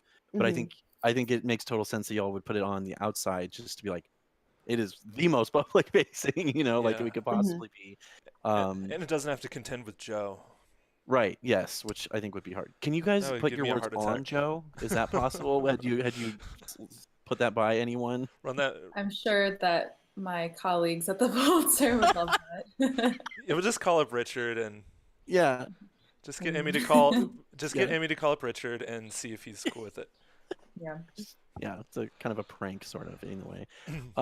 Well, and I think it's really particularly interesting too. I'm going to shout out our good friend Marissa Demkoski of explaining to me of the ZMD tax that St. Louis gets, which is the Metropolitan Zoological Park and Museum District tax, which allows for a lot of these things to stay open, and specifically I think SLAM and St. Louis Art Museum. And I guess St. Louis, and I'm sorry, this is all Marissa, please give her all the love. That we are the only city in America, in all of the U.S., that we are the last one with a ZMD tax. So I feel like kind of the way that St. Louisans are used to participating in art is a very public facing space. It's even indoors, it's still public, and I guess I don't, that's more of a statement than than a question. We have the most free like places activities. To go. Activities. The zoo. Places. Yeah, every place but the botanical gardens, I think. Yeah. Wow. Yeah, because the botanical gardens expensive. It's a little expensive. It's a little expensive. Maybe we're just so we're so used to this free lifestyle that we have, but pricey, but that's okay. See those Chihuly pieces? I love those. When I go with my aunts and uncles and people. So, and then this piece is up until August, we said. So no. The exhibit. Oh. the exhibition is up until August, but we're, as part of the exhibition, we'll have 3 separate texts. So the one you see right now is Jen Everett, and this is going to be up until Marina has all the dates in her head. Until early May. Like yeah. And then next up we'll have Aida Hasanovic, and then third is going to be Samaya Saduth. Amazing. Yeah. Okay. Yeah, so it's really just a satellite location of PSA. It's not too different other than the wall, really. Yeah. Denise in the chat just occurred to me. Said nomadic art. Love nomadic art. That's our digital nomad. Yes, Denise. my mom. Sorry to interrupt you, Marina. What were you going to say? Oh, no, you're fine. I was just going to say I realized that 2222 Chippewa is on a corner, and that was really important to us, and like so is this technically. Yeah. And like the wall, this particular wall, they haven't actually done like a work on it before. They have street views, which is like on the other side of the building, like the Washington Boulevard side. But this is really us activating which is a projection. Sorry, yeah. But yeah, we're activating this wall that like otherwise has never been activated. Wow. Well, and like the physics of the wall kind of bends a little bit. Like you guys, you have that gamer screen now that bends. You're not just a flat. You got that Samsung. Marina had to come up with Marina came up with a smart solution to make sure that the wires stayed kind of or weren't affected by the bend of the wall. Wow. So if you look really closely, which you can't see here, there's little acrylic spacers that are along the wall that the wires kind of tuck in. Yeah, that was my, I really peaked there with my engineering. Yeah. I'll never match it. That does sound very peak, honestly. Wow. I'm just gonna keep going. I'm sorry, I have so many questions. I'm also curious. I'm personally a photographer. I wonder with this piece in particular, or any pieces you guys have dealt with, in terms of like photographing your art, photographing the pieces themselves. Like, have there been ones that are particularly more challenging? Have you found that like I kind of forgot that there was a lamppost there. Like I feel like I was looking at the 2222 space. We hate that lamppost, street not through sign, or that lamppost. The lamppost is usually okay. It's the street not through sign, because there's this awesome angle that you can get if you stand across the street and like go at the building at an angle. But that street not through sign covers some of the installation sometimes. So. Yeah, gotcha. Yeah, because it seems like very few things are getting in the way, and I feel like shadow is almost something you probably have to worry about most in terms of what will kind of reiterate the piece. Like I could almost view like what's in shadow is to be considered like verse 1, and then what's in sun is verse 2. We love the shadow in this picture. And our friend actually took this picture on a bike ride on his phone. And it was just happened to be that time of day where the shadow, like you said, is really poetic. Where, so the text reads, "In deep darkness, we become invisible. And then somehow we find each other as metallic. And we feel our way through." Sorry, I just butchered the read of that text. No, that's fine. But yeah, I love how the shadow eclipses the piece in a way that makes a lot of sense for the content. Yeah, it really does affect time of day. Like, we really learn the sites that we're working at, and so we try to go at the right times, like what we think the piece needs. Like if we photograph it in certain conditions, so people can see it that way. It's big for us. Well, I'm curious too, if you guys have ever just sat with your work at night, like it's like 2 a.m. even, just sitting there like kind of looking at it and observing it, and just very, very much nighttime, if that's had any sort of effect. We haven't done that yet. Oh, interesting. Okay. Yeah, I did actually. Well, I took a photo of Maurice's piece, which is currently at 2222 Chippewa. At night, it was like maybe 9 p.m. But I mean, I used my iPhone, which is a terrible iPhone 5, so it was not a good picture. But yeah, like the nighttime experience is so different from the daytime. It kind of emerges from the wall in a way. Like you have to be kind of close, and then you kind of see it then. But that's something we realized shortly after like the first installation went up, Jackie's, that the lighting condition and the just the weather conditions can really affect how you read and interpret the text. And so I feel like some installations thrive in certain environmental conditions. So yeah, it's been fun to observe that. For sure. And also like when we're talking to our collaborators and like familiarizing them with like the project, and they start to get to writing, like we always talk about seasons, and sometimes it really does inform, or like we really kind of coax out like something, an idea they have or something. So like Maurice's again, like it mentions rain, and like we knew that it was going to be up in the spring, and so we felt like it was really good to lean into that. Also wind, and it's about to be tornado season, so Maurice's text, maybe we can put it up if there's a picture in the file. Maurice's text is also kind of implicates this idea of rebirth and emerging from one condition into something else. There's a temporal nature to it, and so we like that that their piece is up at this time of year, but also like at this very weird transitional time in our country and the world. So absolutely. Yeah, I mean, it's just great to spend time with it. Yeah, and I've yet to see it in person, which I need to. I have to mention that. Yes. The text is subtly metallic and a little reflective. Yeah, I did. That's more of a technical question, but since you brought it up, is the material, the metallic, coming from the material, or are you adding something to make it metallic? Adding something to the material? It's the material. Okay. Usually the way we achieve these like colors or finishes is we apply vinyl to like the plastic that we cut these letters out of. Oh, I see. So like this has like a subtle silver vinyl. Nice. Yeah. That makes sense. Any opportunity to use metallic text, we're all well. And this was our third or fourth metallic piece. Yeah, like Joss Barton had one line that was super reflective and caught light and really shined in the light. And Jen Edwards at CAM currently has a similar silver like mirror finish. But Elle's piece was copper. Yeah, this piece is like a less reflective silver, and Elle's piece was also a similar copper metallic. So not mirror finish, but like it really changes in the light. Yeah, the metallic is great. And it fits, like it's almost like predictive or clairvoyant that you were working with those materials, and then that entered like Cam's walls because of the concrete and the metal and the way light operates on that side of the building. It's almost like y'all knew. Thanks. We're gonna take our next break here, if everyone's cool with that. Yeah. Cool. All right.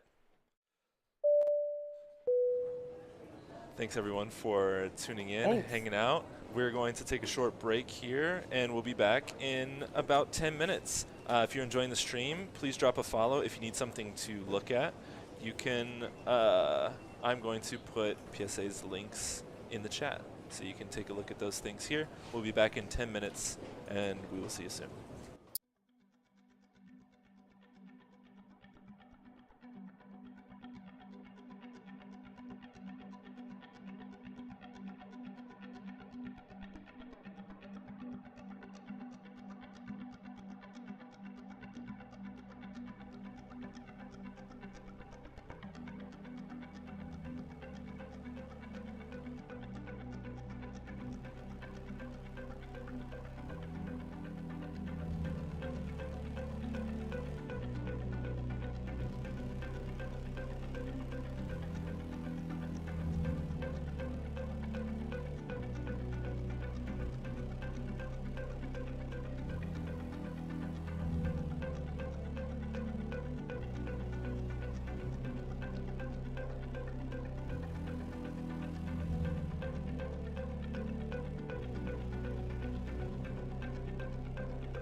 Hello, we're back. You can hear the crowd behind me. I don't know if this was a really successful use of my energy. It sounds just kind of busy. I need it to sound. It doesn't sound quite like an airport. I want it to sound a little bit more like an airport in the future. Anyways, hello everyone. Welcome back. I wanted to feel like we were in like a liminal space, like we were in Jake's corner. For sure. But it kind of just sounds like background noise commotion. I think there's like a plate, like fork to plate clink that I hear that makes me think it's in a restaurant, or maybe we're at the like Applebee's to go at the airport. Maybe that's true. You will hear a fork clink at an airport. You will hear that. Exactly. But that's what I'm saying. It's not classic. I don't even know what classic airport noise is. There needs to be like an announcement. Yeah, like a muffled announcement. Yeah, muffled announcement I think would really sell it. We'll work on those for sure. We're back here with our guest, PSA. Hello. Did you have a rejuvenating break? Mm-hmm. Yeah, I ate some cashews. I took a really long, forceful pee. Yeah. Love those. You had to get it all out in 10 minutes. I know it's a struggle. Mm-hmm. Better out than it's hard. in. Yeah. That coffee Coke. Yeah. Makes it happen. So one of the things that we haven't here. Oh yes. Oh, there we go. That's what the people want. Little muffin cam. Really quick, what is like the food nickname? Is there a food nickname that you use at all? I call him piña a lot, which I guess is pineapple in Spanish. That's one food related name. Okay. Marina, can you think of any others? Mr. Chicken Dog. Chicken dog? Boy. Chicken Boy. It was Chicken Boy. Okay. Okay. Like you're specifically referencing chicken as food, not chicken as an animal. No. Are they not the same? There's a bit of a difference. As a vegetarian and as Rick is a vegan, they're very different actually. Marina's a vegetarian. I say that and I'm a vegetarian. Oh, chicken dog. Respect. Yes, little chicken dog. Little chicken dog. Yeah. Jake, help us. Yeah. Dog, public art. Yeah. So chicken dog. Costumes. We wanted to share some of these these broadsides that you produce. Do you produce a broadside for each iteration of PSA? Mm-hmm. And for those who don't know, because I didn't know, a broadside is what is it, Marina? It's a printed version of a poem or a takeaway. What is it, Marina? I think the definition is just like when you print a poem and like when you put a poem in print, disseminate it. Sure, and not like in a book, but like on like a single sheet, like yeah.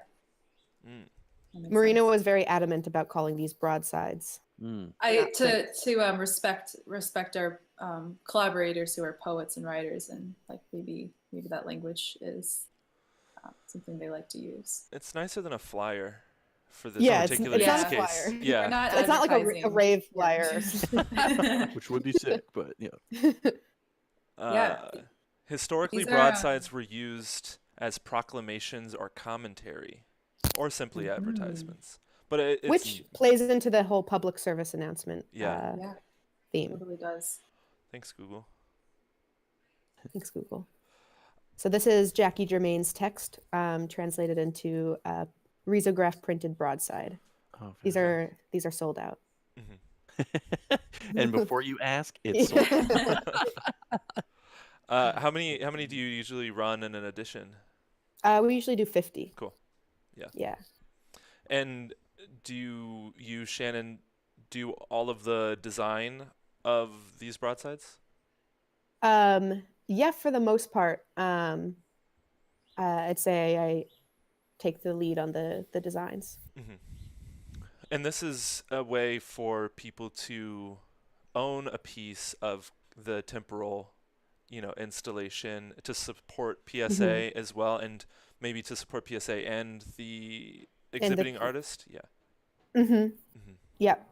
Profits are shared between our contributors and the project, and sometimes we donate a portion of profits also to organizations. Cool. Yeah. But yeah, these are just a way for people to connect with the text outside of the public setting, bring it into their space, share it with people in their life. It's been fun to distribute these. Yeah. Yeah. And the way that, each PSA eventually comes down and it's temporary, these are kind of like a way to commemorate the piece and, hang on to one if the message really resonated with you and you want it in your home. Yeah. How do you, is this like similar to like when people have multiple children and they have a hard time like picking a favorite child? Do you run into that problem at all? Like picking a favorite installation? Yeah. Like, do you have things like, how do you think about like the success of these installations after they come down, or like the collection of memories that you have from these particular ones? Because I feel like for me it would be really difficult because they're all kind of like my babies. Yeah. You go, Marina. I was gonna say, yeah, they're definitely our babies and and our collaborators' babies, I guess. But yeah, we can't. I would say we can't pick favorites. I wouldn't ask you to. Yeah. Yeah, it's not really about not that. Record.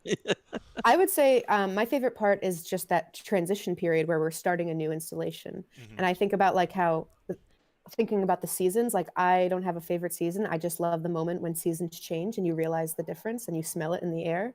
And so I think the same with our PSA installations. I'm just excited when we start a new installation and recognizing the connections they have to the ones that came before, but also how each collaborator evolves the project just from participating.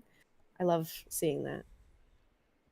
Are these letters archived, or do you get rid of them? They're in Marina's studio, right? They're in my studio. Yeah, the only ones that aren't are we gave the banners to Kiki for her to use for the future. Cool. We don't know what we're going to do with the letters after that, if that was your next question. And sometimes we offer them to our collaborators, like, hey, if you have any ideas or like want to repurpose these in any way, by all means, like we want to support you. But so far, no one's had a plan yet. And also they just take up space. Yeah. Totally. Well, we'll just let Marina hold on to them until we have an idea for them, and then we'll kind of, Yeah. I mean, I'm very excited to think of something to do with them. Yeah, it's cool. It's cool that you have them. Yeah. I mean, at some point it might present an issue if you have, like hundreds of these. Too many letters. Yeah. But it's not like ruining your life. There's not too much yet, right? Because they flat stack and you can hold on to them pretty easy. Yeah. I would love to do like some sort of kitchen sink installation where we mix and match styles from each of like letters from each of the installations and do like a ransom note style PSA. Yes. I think that'd be really cool. Like a giant refrigerator. Yeah. Yeah. First things first, get a giant refrigerator. Yeah. Yes. Okay. World's largest, Guinness Book of World Records largest refrigerator. Oh, there has to be one somewhere in the world. Oh, there's got to be. I just drove through Iowa yesterday, and Iowa has a pull-off spot for Iowa's largest frying pan. How large is it? Yeah, how many people can you fit in it? So we did pull over to check it out. It was about 10 minutes off the highway, and it was not very impressive. Oh no. Yeah, let me. I can pull up an image for us here. Let's see. Okay. Yeah, I've seen larger. It's like slightly larger than a human, which like if you're gonna go big, why is that where you stopped? I mean, that's the biggest one in Brandon, Iowa, I think. Yeah, we pulled up, and I was so ashamed of it that I didn't even get out of the car. You were like, oh, I've seen bigger than that. My goodness. Oh, Brussels Griffin. There's the Brussels. That. That's private emails. Wow. Yeah, Brussels Griffin. So yeah, there's those ideas, but like what if it's not the giant refrigerator or the sink or the ransom note? I don't know exactly what you'd be ransoming. What do you see as parts of this project moving forward? That's something we're starting to talk about, which is also very contingent on funding. So we're kind of out of money. Yeah, the project was the original proposal only got us money for the original site and doing 6 installations there, which we have just finished, which is so wild. But yeah, you know, Cam is like supporting these additional pieces, and we're taking this time to look for funding, really, because we want to continue the project. Yeah. I certainly would love to see the project evolve in a way that maybe takes a curatorial approach. Like, I would love to be able to do a series of PSAs written by like young people or high schoolers, and like being just specifically amplifying, or even, I don't know, that'd be interesting. I don't know. Regardless of whether it's on like 2222 or somewhere else. You know, at its core, PSA is a platform, so I'd love to think about how we can offer that platform to folks who wouldn't otherwise be able to have one. You really opened up the can by taking it off of 2222. That really like creates like a lot of really interesting collaborative opportunities and like ways for people to reclaim ownership of like the public spaces that they're inhabiting. You know, I said like the school thing as a joke, but like schools have murals and like being able to give people an opportunity to like have this temporary rotating thing in spaces that might feel like theirs or definitely don't feel like theirs. I think is a very, very like powerful and fundamental part of this work, and I know that we all want to see it grow and move forward. I think piggybacking, if you will, off that is like something Rick and I talked a lot about preparing for this. Is like you guys use the word organizers seemingly a lot more, and you just happened to use the word curatorial, and I was like, because initially I'm thinking there's, you know, do you guys view yourselves as curators as much as like this term organizers? Like I something I think a lot about is the word producer. Like what does that mean? And takes on numerous spaces, but then also not just within finding people and then producing the work, but like I think there has to be this fire behind it to kind of motivate to want to create like a platform, like you said, like to create a canon for people to kind of put their work into to express themselves in a different way. So I'm extremely curious about all of that, but I guess specifically too, like what is it about like seeking out being a platform? Like, I mean, we're on the travel agency. This is Rick's platform. Like, this is this beautiful thing that he is able to put together. And I've previously worked in spaces where I wanted to be like a platform. So I'm any reactions to all of that? I, for some reason, just visualized me and Shannon like on our hands and knees with like a big piece of plywood on top of us. Oh yeah, we are. And then we are the platform, and then the human stage. There you go. Yeah. And that is my answer. No. Good answer. There's a lot of platforms these days. Yeah. Right. And we were just on our break. We were talking about content and how that's a weird word. And there's a lot of content. We don't, that's undefined, right? The way we use it. I think as a platform, you know, PSA, and even now that we're thinking about it outside of the physical context that we've set up initially, how can it still be a platform? And I think going back to the underlying theme of PSA as being so amplifying voices that seek to question or challenge the notion of public good. I think that in and of itself, that concept, that constraint is a platform. So regardless of where or how PSA physically manifests, I think that it's an initiative maybe rather than a platform. I don't know.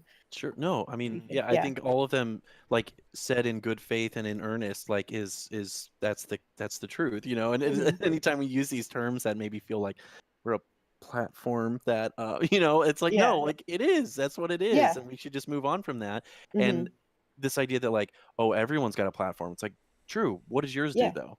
You know, and that becomes the dividing line or the curatorial or organization of it that makes it stand out from others. And I just, you know, I think this one speaks for itself in so many ways as well. Like it literally has communication in it, you know. There's and me and Rick really love to get into like the micro mini sandwich little layers of these things. And so talking about this project in particular was just like really, really, really exciting to kind of have you guys here. And Anyway, I don't mean to wrap it there. It sounds very like wrapping communication. All right, bye. But thanks for coming by. We got some little sandwiches that we're gonna eat. This is a Sprite tea party. Yeah, it is. That's right. Yeah. That's right. Oh, yeah. 2043 Sprite tea party. We'll run on that ticket. We'll make it happen. But yeah, I think one of the ways that could go and is on brand for us, Ting, is like how do you all think of being in the art world, the difference in the definitions of referring to yourselves as organizers versus referring to yourselves as curators? I don't think we've ever referred to ourselves as like curators. Yeah, I think that was the first time I used the word curate. Oh, interesting. Okay. Yeah, I guess curate is really thrown around a lot these days, as much as platform is, right? Right. Yeah. But we do, Marina, we do curate. I mean, we make intentional decisions as to who we want to invite next based on their practice, their reach, their like where they are in their kind of creative career. And we are really mindful of that when we're inviting contributors. Yeah, maybe like the curation is really just like the initial, reaching out and doing invitation. But then after that is when the organization kicks in, maybe? Does that make sense? I mean, curating is just a series of decision making, right? Maybe we should, refer to ourselves as decision makers. Yes. No, that makes us sound too artists, decision confident. Decision makers. Yes, exactly. Yeah.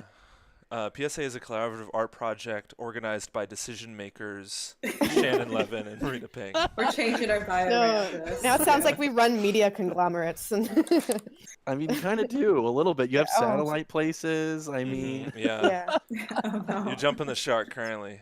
Yeah.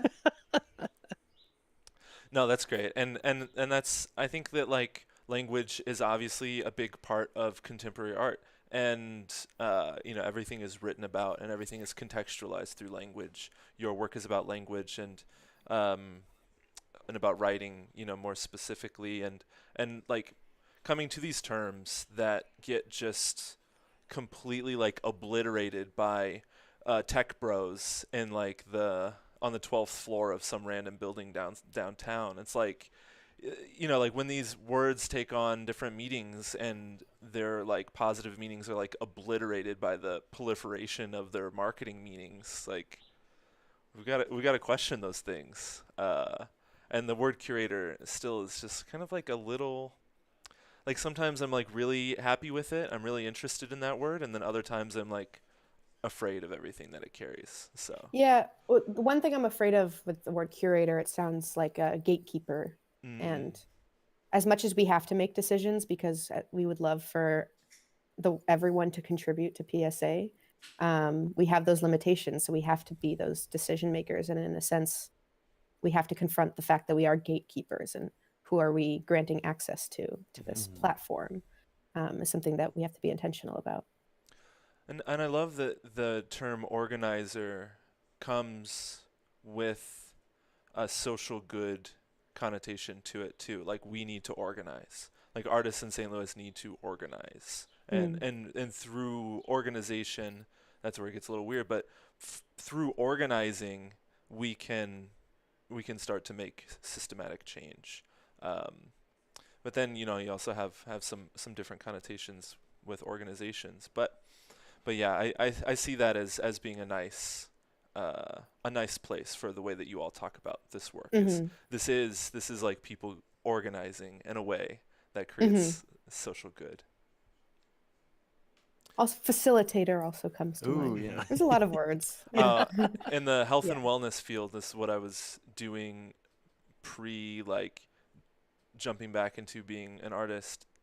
Facilitation is like the same word as content over there. It's like everybody like everything is like facilitate. I think the only word that's not allowed to be used anymore is disrupt. That is over. And we don't need to be at the intersection of anything anymore. Intersections, yeah. I'm still using that. I'm going strong with the intersections. Doubling down, buying high on intersections. Just disrupt is over. We gotta move on from disrupt. There's got to be some other word. Well, we're so jaded now that you can't disrupt anything. Yeah, I know. Nothing's surprising. Right. Exactly. Yeah. Was this sufficiently meta? I think so. Did we disrupt the conversation about disruption? I think we did. Yeah, I mean, I think we did. And I just had to throw meta in there too. Yeah, thank you. No, thank you for that, Rick. I wanted to make sure we really rounded it off. Yeah. 10 final questions time. You got another question, Jake? I'm actually chomping at the bit to get to this 10 questions thing too, because I really want to hear. You're eagerly pulling your beard. I know. Ew! Don't look at that. I can't believe I've been. Sorry. I've never had a beard this big before, and it's become like I think I need like a dog or a cat, and I'm petting my face instead. Yeah, I know you look a little evil. Do I look like a evil? little dog hugging your chest. Yes, this is my little evil dog on my face. Horrible. I'm just gonna like censor myself from the rest of the show. No, don't. I hope I don't mean to make you feel self-conscious. I love your little Brussels It was a wonderful expression of eagerness. It was a moment for sure. Jake, your Brussels Griffin gives me joy. I am. I think we have similar coloring for sure. Yeah, absolutely. Puggy, look. Let's see, Puggy. We got kind of a red, kind of a brown red beauty going on. So I learned this weird thing about why like dogs and cats, or why cats don't watch the TV. And it's because that the TV refreshes at a rate that doesn't make sense to them. Oh. Yeah, it hurts their eyes what do you mean? to watch the TV. Oh, I didn't know that. Yeah, like the way that so much? Or yeah, like for them it doesn't make this, like TV is meant to enter our eyes at the right rate. It's built like cameras are built around our ways of perceiving with our eyes, and for cats it's like too like jumpy, or it doesn't make sense to them. So we need to make cat TVs, is what you're saying. We need to make cat TVs. Okay, cool. Yeah. So we got dog TVs down, it sounds like, so we're good. I think dogs watch TV. Well, there's some TV interests in these questions. Rick, should I take the first one? Yeah, sure. And I don't know how we're going to structure this with two people today. Some of these work well for two people, some of them don't. But we can just vibe, you know, and just let it ride. We're back into the vibes. We did the business. We did the vibes first of all. We did the business, and now we're doing the vibes again. So let us not forget. Vibe is the most used word in this, episode today. Vibe sandwich. Vibe sandwich. Yeah, we're in the VBV model. Exactly. So this is 10 Questions of Triumph, which is my favorite title that Rick has done, so I have to mention it. For both of y'all, what is one simple thing you are trying to get good at? In our personal lives or wherever. Just vibe. Communication. Yeah. I mean, that's the big umbrella. I started teaching this semester, so that's something that I want to be better at, and I think communications underlies that as well. Is there a particular class that you're excited about that you're teaching? The class I'm teaching right now is called Illustration as Practice at WashU. It's an illustration course. It's been fun. And was that practice or praxis? Oh, practice. Practice, okay. It would be praxis, wouldn't it? Yeah, it would be very praxis. That's good. Okay. Rick, you want to take the second one? Yeah. Okay, first of all, do either of you chew gum? And if you do chew gum, what's your favorite type of gum? I don't chew gum anymore because I had this issue where if I would start a piece of gum, I would never be able to spit it out. Oh, that is an issue. And even if it was painful and disgusting and my jaw hurt and it tasted like crap, I was so addicted to the act of chewing that I would never spit it out. So I chew on other things now. Pencils. Like plastic. My pencil. She's borrowing it. Yeah. Speaking of gum, Shannon used to always at night, whenever she was done with her gum, she would stick it to her bedpost. This was back in college. And then when we were fail. Or not or maybe it was, but like no fail if I was in her room and I like leaned onto her bed to like, you know, like I would always stick my hand on it and not notice and be like, oh my God. Oh. I have a gum wall in my car, an old gum wall, where I would just stick gum next to my windshield, but now on really hot days, the gum melts and it drips onto my knee. I was curious about heat with those situations. So this I didn't think of that. This isn't a saving it for later type thing. This is just a final RIP. It's like a collection. Okay. It's like I like to collect trash in my car. One of those like Yes. the chain link fences with locks on it. Yeah. It's like love letters. Yeah. Yeah. Which I've been to, and it's disgusting. Wait, what? There's a gum wall in Seattle. In Seattle. Oh? Yeah. And it's horrible. I mean, no, it's cool. It's great. Is it's it actually cool? really interesting, but it is kind of gross. But that's part of its charm, I think. That's why we like it so much. Sophomore year of college, when I was taking a sculpture class, I did something where for a month, I collected people's gum in an old cereal box around campus. And I collected a lot of gum. Wow. And you made a gum helmet out of it. It was so dumb. It was sophomore year art. You know how it was a wearable gum helmet. Hell yeah. But it was nice being in like physics and society and like going to the guy next to me like, hey, can I have your gum? Oh, you really just asked people. Or sometimes I would bring gum and I would have them chew it during class and spit it out before they left. Wow. Yeah. I did just make a quick Google search for Gumwall Seattle, and the recommended search was Gumwall Seattle COVID, and they actually turned the gum wall into a virtual gum wall. Oh, it's not possible. It's a virtual gum wall. That's no way. So, that doesn't make any sense. So if you think that something's not possible, oh no. Not Brussels. Not Brussels Griffin. I'm not looking at Brussels Griffins. You're looking at Brussels Griffins. Oh my god. Virtual gum wall. Oh, that's actually pretty sweet. So what do? You leave a little. You donate $1 and they pull a piece of gum off the wall. Apparently. They pull it off. For benefit. It's a reverse gum wall. It's a reverse. It's disrupting big gum wall. So a reverse gum wall is gum with a wall with no gums. So it's all. It's walls called a are gone reverse wall. Yeah. Yeah. Yeah, my shirt is that looks like your shirt. That is. Donate $1 to see me take off a piece of gum. We can make something happen with that, Rick. You cut a piece of your shirt off every time someone donates $1. I'm willing. Was that an art piece? Yeah. Of what? I don't know if it was like a community. Who did it? It was a performance art where participants would cut off a piece of her clothing. Who was that? Yoko Ono. Yeah, that was Yoko Ono. Yoko. Yeah. So we are living in the contemporary art history moment. Yeah. It is. We are. Rick, we should do a telethon for a travel agency, do a 24-hour stream, and we can do your gum shirt or something. And we can either put gum on the shirt and cut it off. We can combine all these ideas in like one thing for every $1 donated or something. That'll be the PSA hour. Yeah. We'll y'all come on. We'll make it happen. I'll chew all the gum. Can we move on, please? Yes. Oh, and I didn't answer. I don't chew gum. Okay. Yeah. Cool. Why did you guys ask that? Part of the 10 questions of triumph. This is the vibe section of the show. It's the vibe section. I think that one of my favorite things is 5 gum commercials.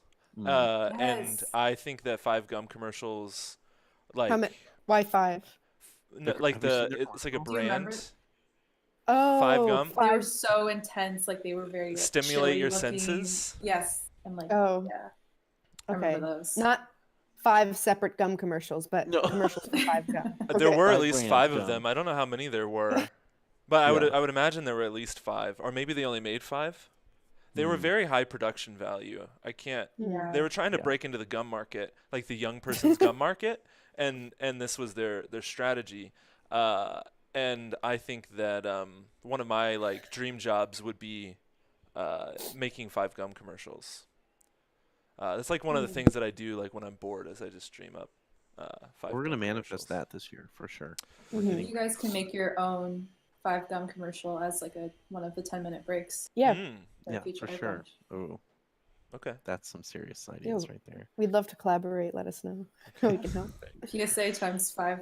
We'll just all chew gum and stick it on somebody till they're completely covered in gum, and then it'll be like what it feels like to chew 5 gum, stimulate your senses. And that is probably how it feels. Jake?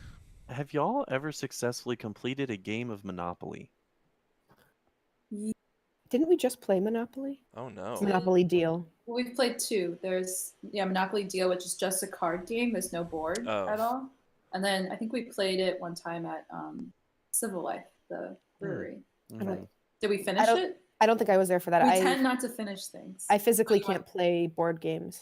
Yeah, she hates board games. It's too boring. They're too paced and there's too many rules. You get bored? Yeah. Bored, yeah.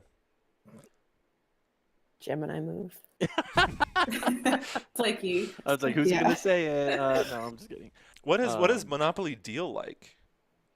It's fun. Good? Yeah, it was surprisingly fun. Okay. Our friend Rose, who is Shannon's roommate, and is somewhere. Hi, Rose. Hi, Rose. I don't know if she's listening. She introduced it to us. It's like, everything's just all cards. And actually, what's really cool is like the money is like bigger. So like you have like millions of dollars as opposed to like hundreds of dollars. So yeah, you feel really rich, but then it can all be taken away. It's like millions just gone. But I had to, when we played that, I had to add a dimension to the game where every time you bought a property, you had to describe the property, like what it's used for, kind of what its shtick is, where is it. Marvin Gardens. Is that one of them? Marvin Gardens is they're new they're all new properties. They're all new in properties. Monopoly Deal. Yeah. Wow, they're really switching it up. I mean, the original game isn't fun at all, so it's nice that they're able to make something that is fun based off the same concept. Yeah. 50 years too fucking late. Okay, the next question that we have is, if you couldn't be an artist, what would your dream job be with no, like in total fantasy, no physical limitations, no nothing like that? I think about that a lot because it's kind of a curse to be an artist sometimes. It really is. I always wanted to cut hair for some reason. Okay. You've never? Oh, you cut my hair. I used to cut my friend's hair all the time. I haven't in a long time, but yeah, I would cut hair. I would want to run a coffee shop / community space. Yeah. Yeah. But I have no business. It would also be a hair shop, and I'd be cutting hair. Okay. There. Yeah. You can make it a hair shop. Yeah. And then we take the scraps of hair and we put it in the food. You said not an artist, okay? Yeah. I'm sure there's some good like puns, like coffee shop hair. I don't know what it is, but I'm sure you could come up with a really good name for it. I'm thinking. Snip and sip. Oh. Snip and sip. Clip and drip. Clip and drip. How do we involve the books though? There has to be like a book element. Like a bookshop. It's a bookshop, right? Yeah. Okay. Clip and sip and sit. Sit. You can sit anywhere. Writ. In Ritz? Right? Yeah. No writing on. Yeah. What is it about cutting hair that really kind of gets you going, Marina? I don't know. It's just like it's satisfying. It's like a nice social moment. You're just chatting them up and just cutting their hair, and it's a nice. It's a pro-social activity. It's grooming someone. It releases oxytocin. I think you should start an ASMR hair salon. Oh, I would love that. Where the dual, the two with the whispering and the cutting. Yeah. Wait, is this maybe it's similar to Rick? You said you used to be a massage therapist, right? Uh-huh. Oh yeah. Yeah. Yeah. Did you feel like it was a nice dynamic? I mean, it doesn't go both ways when you're a massage therapist, That's true. The person whose hair you're cutting, you're not cutting your hair. I didn't find massage particularly gratifying. Okay. Yeah, no, I mean it's cool. It's cool to be with people in like not sexually intimate moments, but intimate moments. Like there's a very hard line there in massage therapy that we keep obviously, but like I mean it is an intimate space, and I think the same like with hair cutting. The shit that I say to my like stylist is super weird. Like I sometimes I just kind of like get in the zone where I'm like, yeah, like this one time I fell off my bike and scraped my knee. I just like get like nostalgic or something, and the conversations can take wild turns. Well, it's comforting. Again, like I told you, Shannon, you're totally right. Like it's like very baseline, like monkey behavior to like want to like touch and be taken care of, sort of. So that makes a lot of sense. And that's also a component of ASMR. Yeah. Is personal attention. Yeah. The champagne. Jeez. The shampoo. the shampoo of beers. The champagne bath afterwards is a good ASMR opportunity. When they're done, when you're done cutting their hair, you just rinse their head with like champagne, and off they go. Very nice and sticky. We all need to hang out. We need to make some shit happen. We're gonna make some. We'll just have like a whole like strip mall of businesses. We got some live stream concepts here. Yeah, we're good. I think there should be some sort of salon or spa that's a mutual like act where you bathe someone or groom someone and they groom you. Okay. And so you sign up. I don't know how that could work. I think that works. To set a lot of boundaries. I think that works in a gallery best. Yeah. Yeah. I'll talk to Yoko about it. What was your favorite cartoon growing up? It's tough. I mean, I feel like it's still SpongeBob for me. Yeah. I didn't have like channels growing up. I just had like whatever public TV there was. So I only got cartoons on Saturdays. And Arthur, you like Arthur? You like the Simpsons. You love no, Arthur is the most boring. Now I realize Arthur's so boring. Arthur's like, whack. Arthur never shakes things up. Yeah. Oh, except for when Mr. Ratburn got married, they shook things up a little bit there. Okay, actually. Except for this. Yeah, the fist meme, for sure. For some reason, I still think about this. Blue's Clues, I think, was like revolutionary. Like the animation, Steve, like all of it. I think that would probably be my favorite. Is it a cartoon? Yeah, definitely. Yeah. I would say so. Were you one of the kids that talked to the TV when you watched Blue's Clues? I knew that it wasn't a real person. But I did. I knew it wasn't real, but I did it. Yeah, no, whenever they're like, oh guys, now it's time to get up and dance, I would just sit still and just be like, wait. You can't see me. You can't make me. When you would watch Dora the Explorer, would you be like, it's over there? What the fuck? It's over there. Yeah. Blue's Clues was the end of it for me. I do that with real movies now. I'm like, oh my god, don't go in there. There's someone in there. It's like, yeah. What's wrong with you? I want to take this one, Rick. I think this will be fun. We're keeping this one, right? I don't think it's too late. We're doing it live. It's too late. Yeah, I think they're good candidates for this question. Yes. Who is an artist you hate to love? Yeah. Hate to love.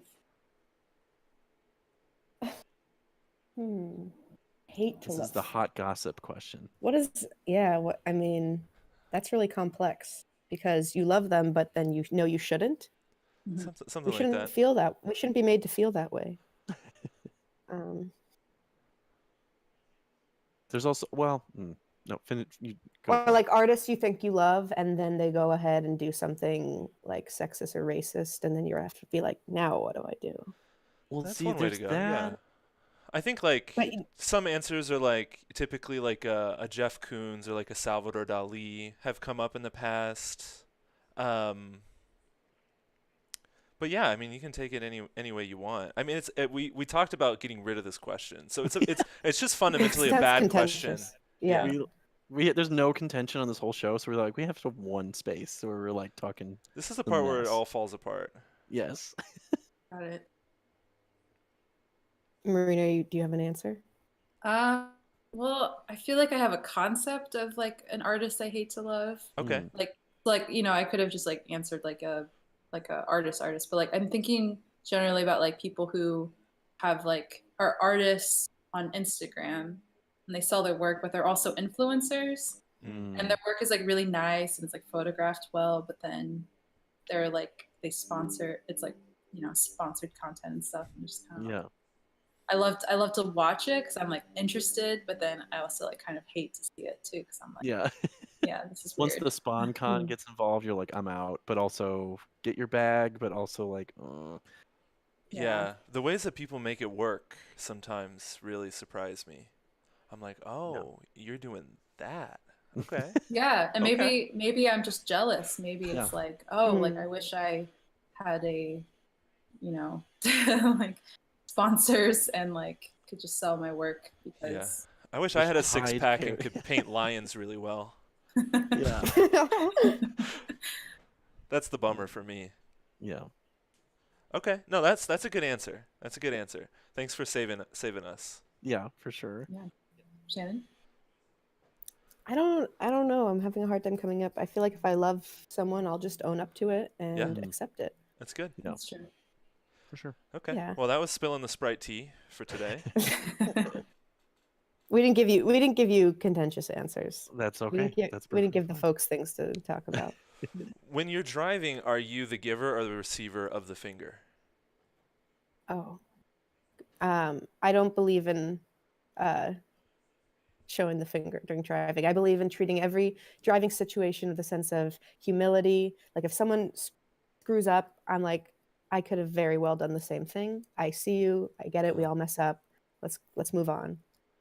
Yeah. So you're receiving a finger. Yeah, I was gonna say. Yeah, oh, sorry. I screw up a lot. So yeah. Love when that happens. Threw something at my car on the road from their window. Oh. Oh my god. Yeah. Yeah. It was wow. What was it? Like a sody? Like a coffee Coke? It was blunt. Wow. my. Yeah, I remember what intersection I was turning onto Shoto from like Van Deventer, where they have two left turn lanes, which should never be a thing. Yeah. And I know what you're talking about. Yeah. And you did a little Tokyo drift. I drifted. Yeah. Oh my god. Yeah, so I'm on the receiving end of the finger. Receiver. Okay. Yeah, I'm on the receiving end as well. Okay. For sure. That was more of a dejected answer than Shannon. I like returning if I get some sort of animosity on the road. I like to give like something nice back, like like I can't help it. Like I get it. Like you have a right to be upset. Let's move on. Or I always I do this if they're passing by. You shouldn't do and that I don't when want to you're make driving. eye contact. Yeah. I think that reinforces the point. Jake, this is one for you. You like this one.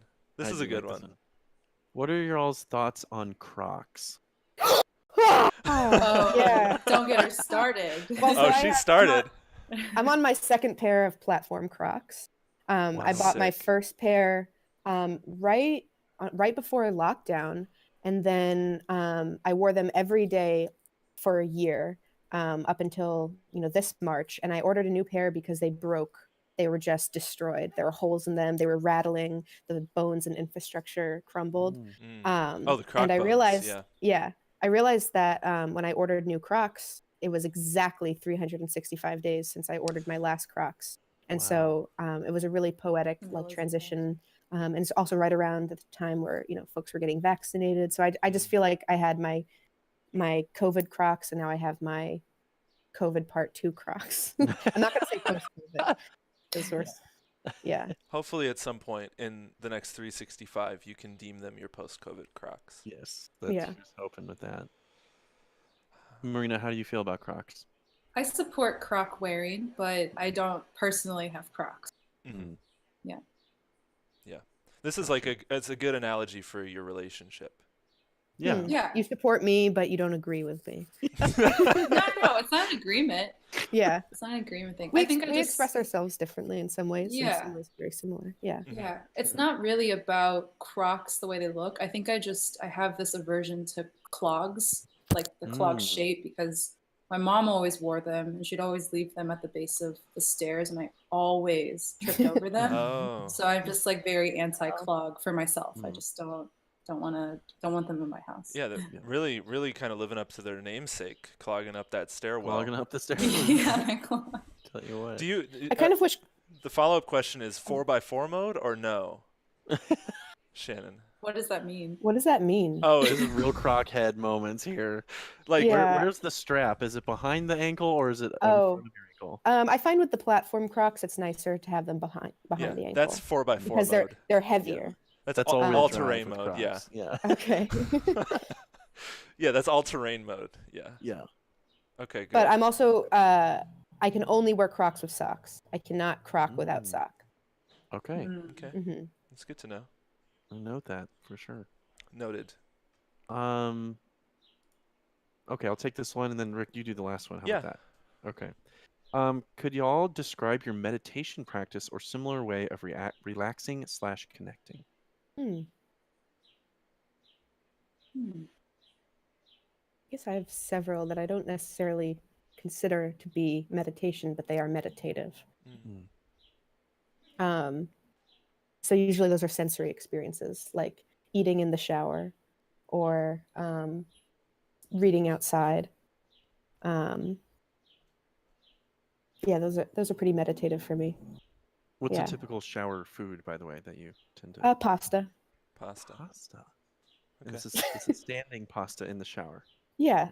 And then water to your back, Water typically? to your back, yeah. Okay. The pasta doesn't need to get wet. That's everyone's first question. Yeah. Well, the pasta is wet, first of all. It does need to get wet, I think, in a general sense.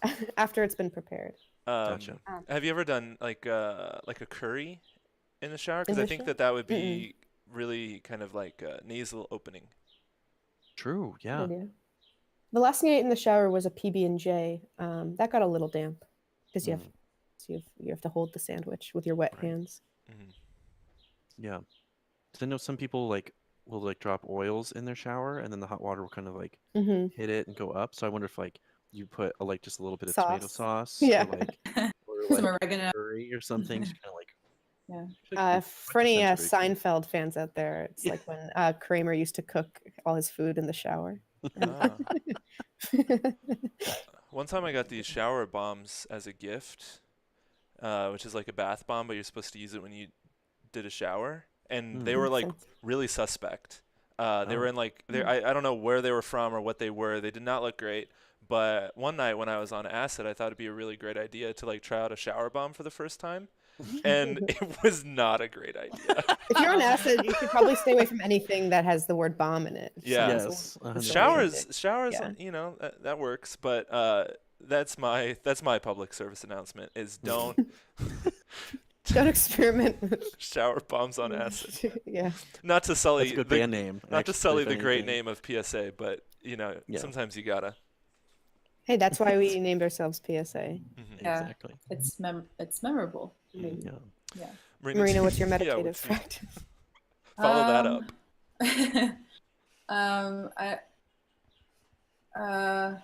That's hard. We literally just asked you this question in the car the other night. We said, me, you, and Jarek were talking about wind downs and what we all do to wind down, but you realized you don't wind down. I don't. Yeah, I'd like to get myself really tired and then go to bed when I'm tired. I don't like to ease into it. You know what? Something that comes to mind is whenever I go into my fridge and organize it, just clear it up and just put things so that way there's actually space. That's like a mental cleaning. It's a nice practice to do. Cleaning a fridge is not wiping down the fridge. I hate cleaning, scrubbing the fridge, but just organizing the fridge. Yeah, completely. Yeah, that's a next level activity. And I'll even try to rinse out things that are recyclable and really I have this whole row of old pickles and stuff that can marry the bottles a little bit, combine ketchups and stuff. My surface degree stuff coming out, a little bit. It's really helpful. Wow. You're into that. Yeah, it's good stuff for sure. I do feel really good when I get a nice fridge clean in. Yeah, for sure. The final question that we have for y'all here today is, what is the most memorable response you've received about your work? I think that we can focus that on the PSA work. Mm-hmm.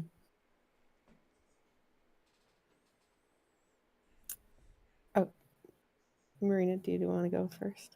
One that very obviously sticks out was this person that was driving by and they jumped out of their car because they saw I was there at the site taking photos, and they had driven by before and really really loved the piece, and so they wanted to tell me. It was really nice. Didn't they say it saved their life?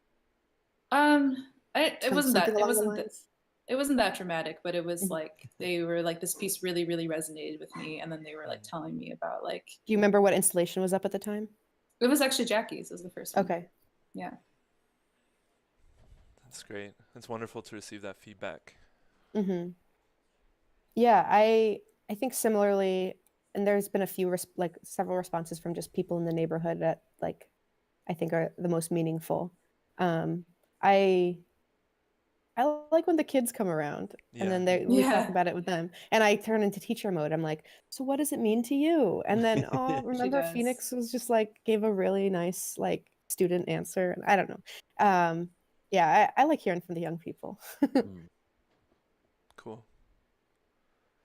Yeah, those are memorable times when, because I sometimes I like to think I remember how my experience was at those ages, but the more further and further on in life I get, like the more I'm surprised by what resonates with children, and it's usually like a good sign when a young person is like, "Oh, that's cool." I'm like, "Yes, yes." I remember. Wait, I have a specific story. Okay. When we were taking down Kiki's banners, we were on site. We were deinstalling, and someone pulled up in a car with a child, and they had come specifically to see the work and I guess, but we had already like taken most of it down, and the little boy like came out of the car and was so dejected. He was, and like his parent was like, oh man, he was so looking forward to seeing this work. He had seen pictures, and he like we planned this day to come and see the installation, and the timing was just terrible. We had just taken it down. Remember the little boy, he literally slumped over and his head was hanging low, and he was like he just really wanted to see the piece. And then we felt terrible, but it was nice to know that he had such high expectations and was just so looking forward to seeing it. But we told him to come back, and in a couple of weeks to see the new one. Oh, he was so cool. Yeah, cool. He had drawn his own version of that installation as well. That I think they had brought. Like he had transcribed it and like did the colors himself. He was a super fan. That's amazing. Wow. Yeah. It's for the kids. Wow. Yeah. For the kids. Wow. Well, shout out to that guy, that little person. That's wonderful. Well, those were our 10 questions of triumph, and you all triumphed. Yeah, that was wonderful. Thank you all. I feel like we're supposed to do that. Oh, yeah. Steve Holt. Yes. Sorry. Marina's watching Arrested Development right now. I was going to say, I haven't heard a Steve Holt reference in some time. That's great. I love that. That's great. Well, we're very grateful for you all, and very grateful for that little doggy there. But very grateful for you all for the work that you're doing, the effort that you put into it, and spending time with us today, and giving us and our audience and the future of this talk for the rest of the world, because it's never going to go away because it's on the internet now, and providing all of this information and what you shared with us today. It's just really amazing. So we really appreciate it. Thank you so much for having us. Yeah. Thank you, guys. And thanks for the complimentary coffee Coke. Yes. Which did not meet our expectations. All part of the experience. That's not your fault. If I ever give you another gift, it will 100% be better than that. Yeah. Okay. But yeah, so for those of you watching, definitely go check out their website, their Instagram. Those are the best two ways to get in touch or support you all, and then to go see the work that's up at the Contemporary Art Museum up until, well, this cycle will be ending in a few weeks, but then the satellite location will be up until August. So definitely go check that out. The final thing that we kind of do here is just open up the space to you all. Again, if there's anything that you want to share with the community or anything else that you want to share or with the ether, the stage is kind of all yours. Marina, any public service announcements?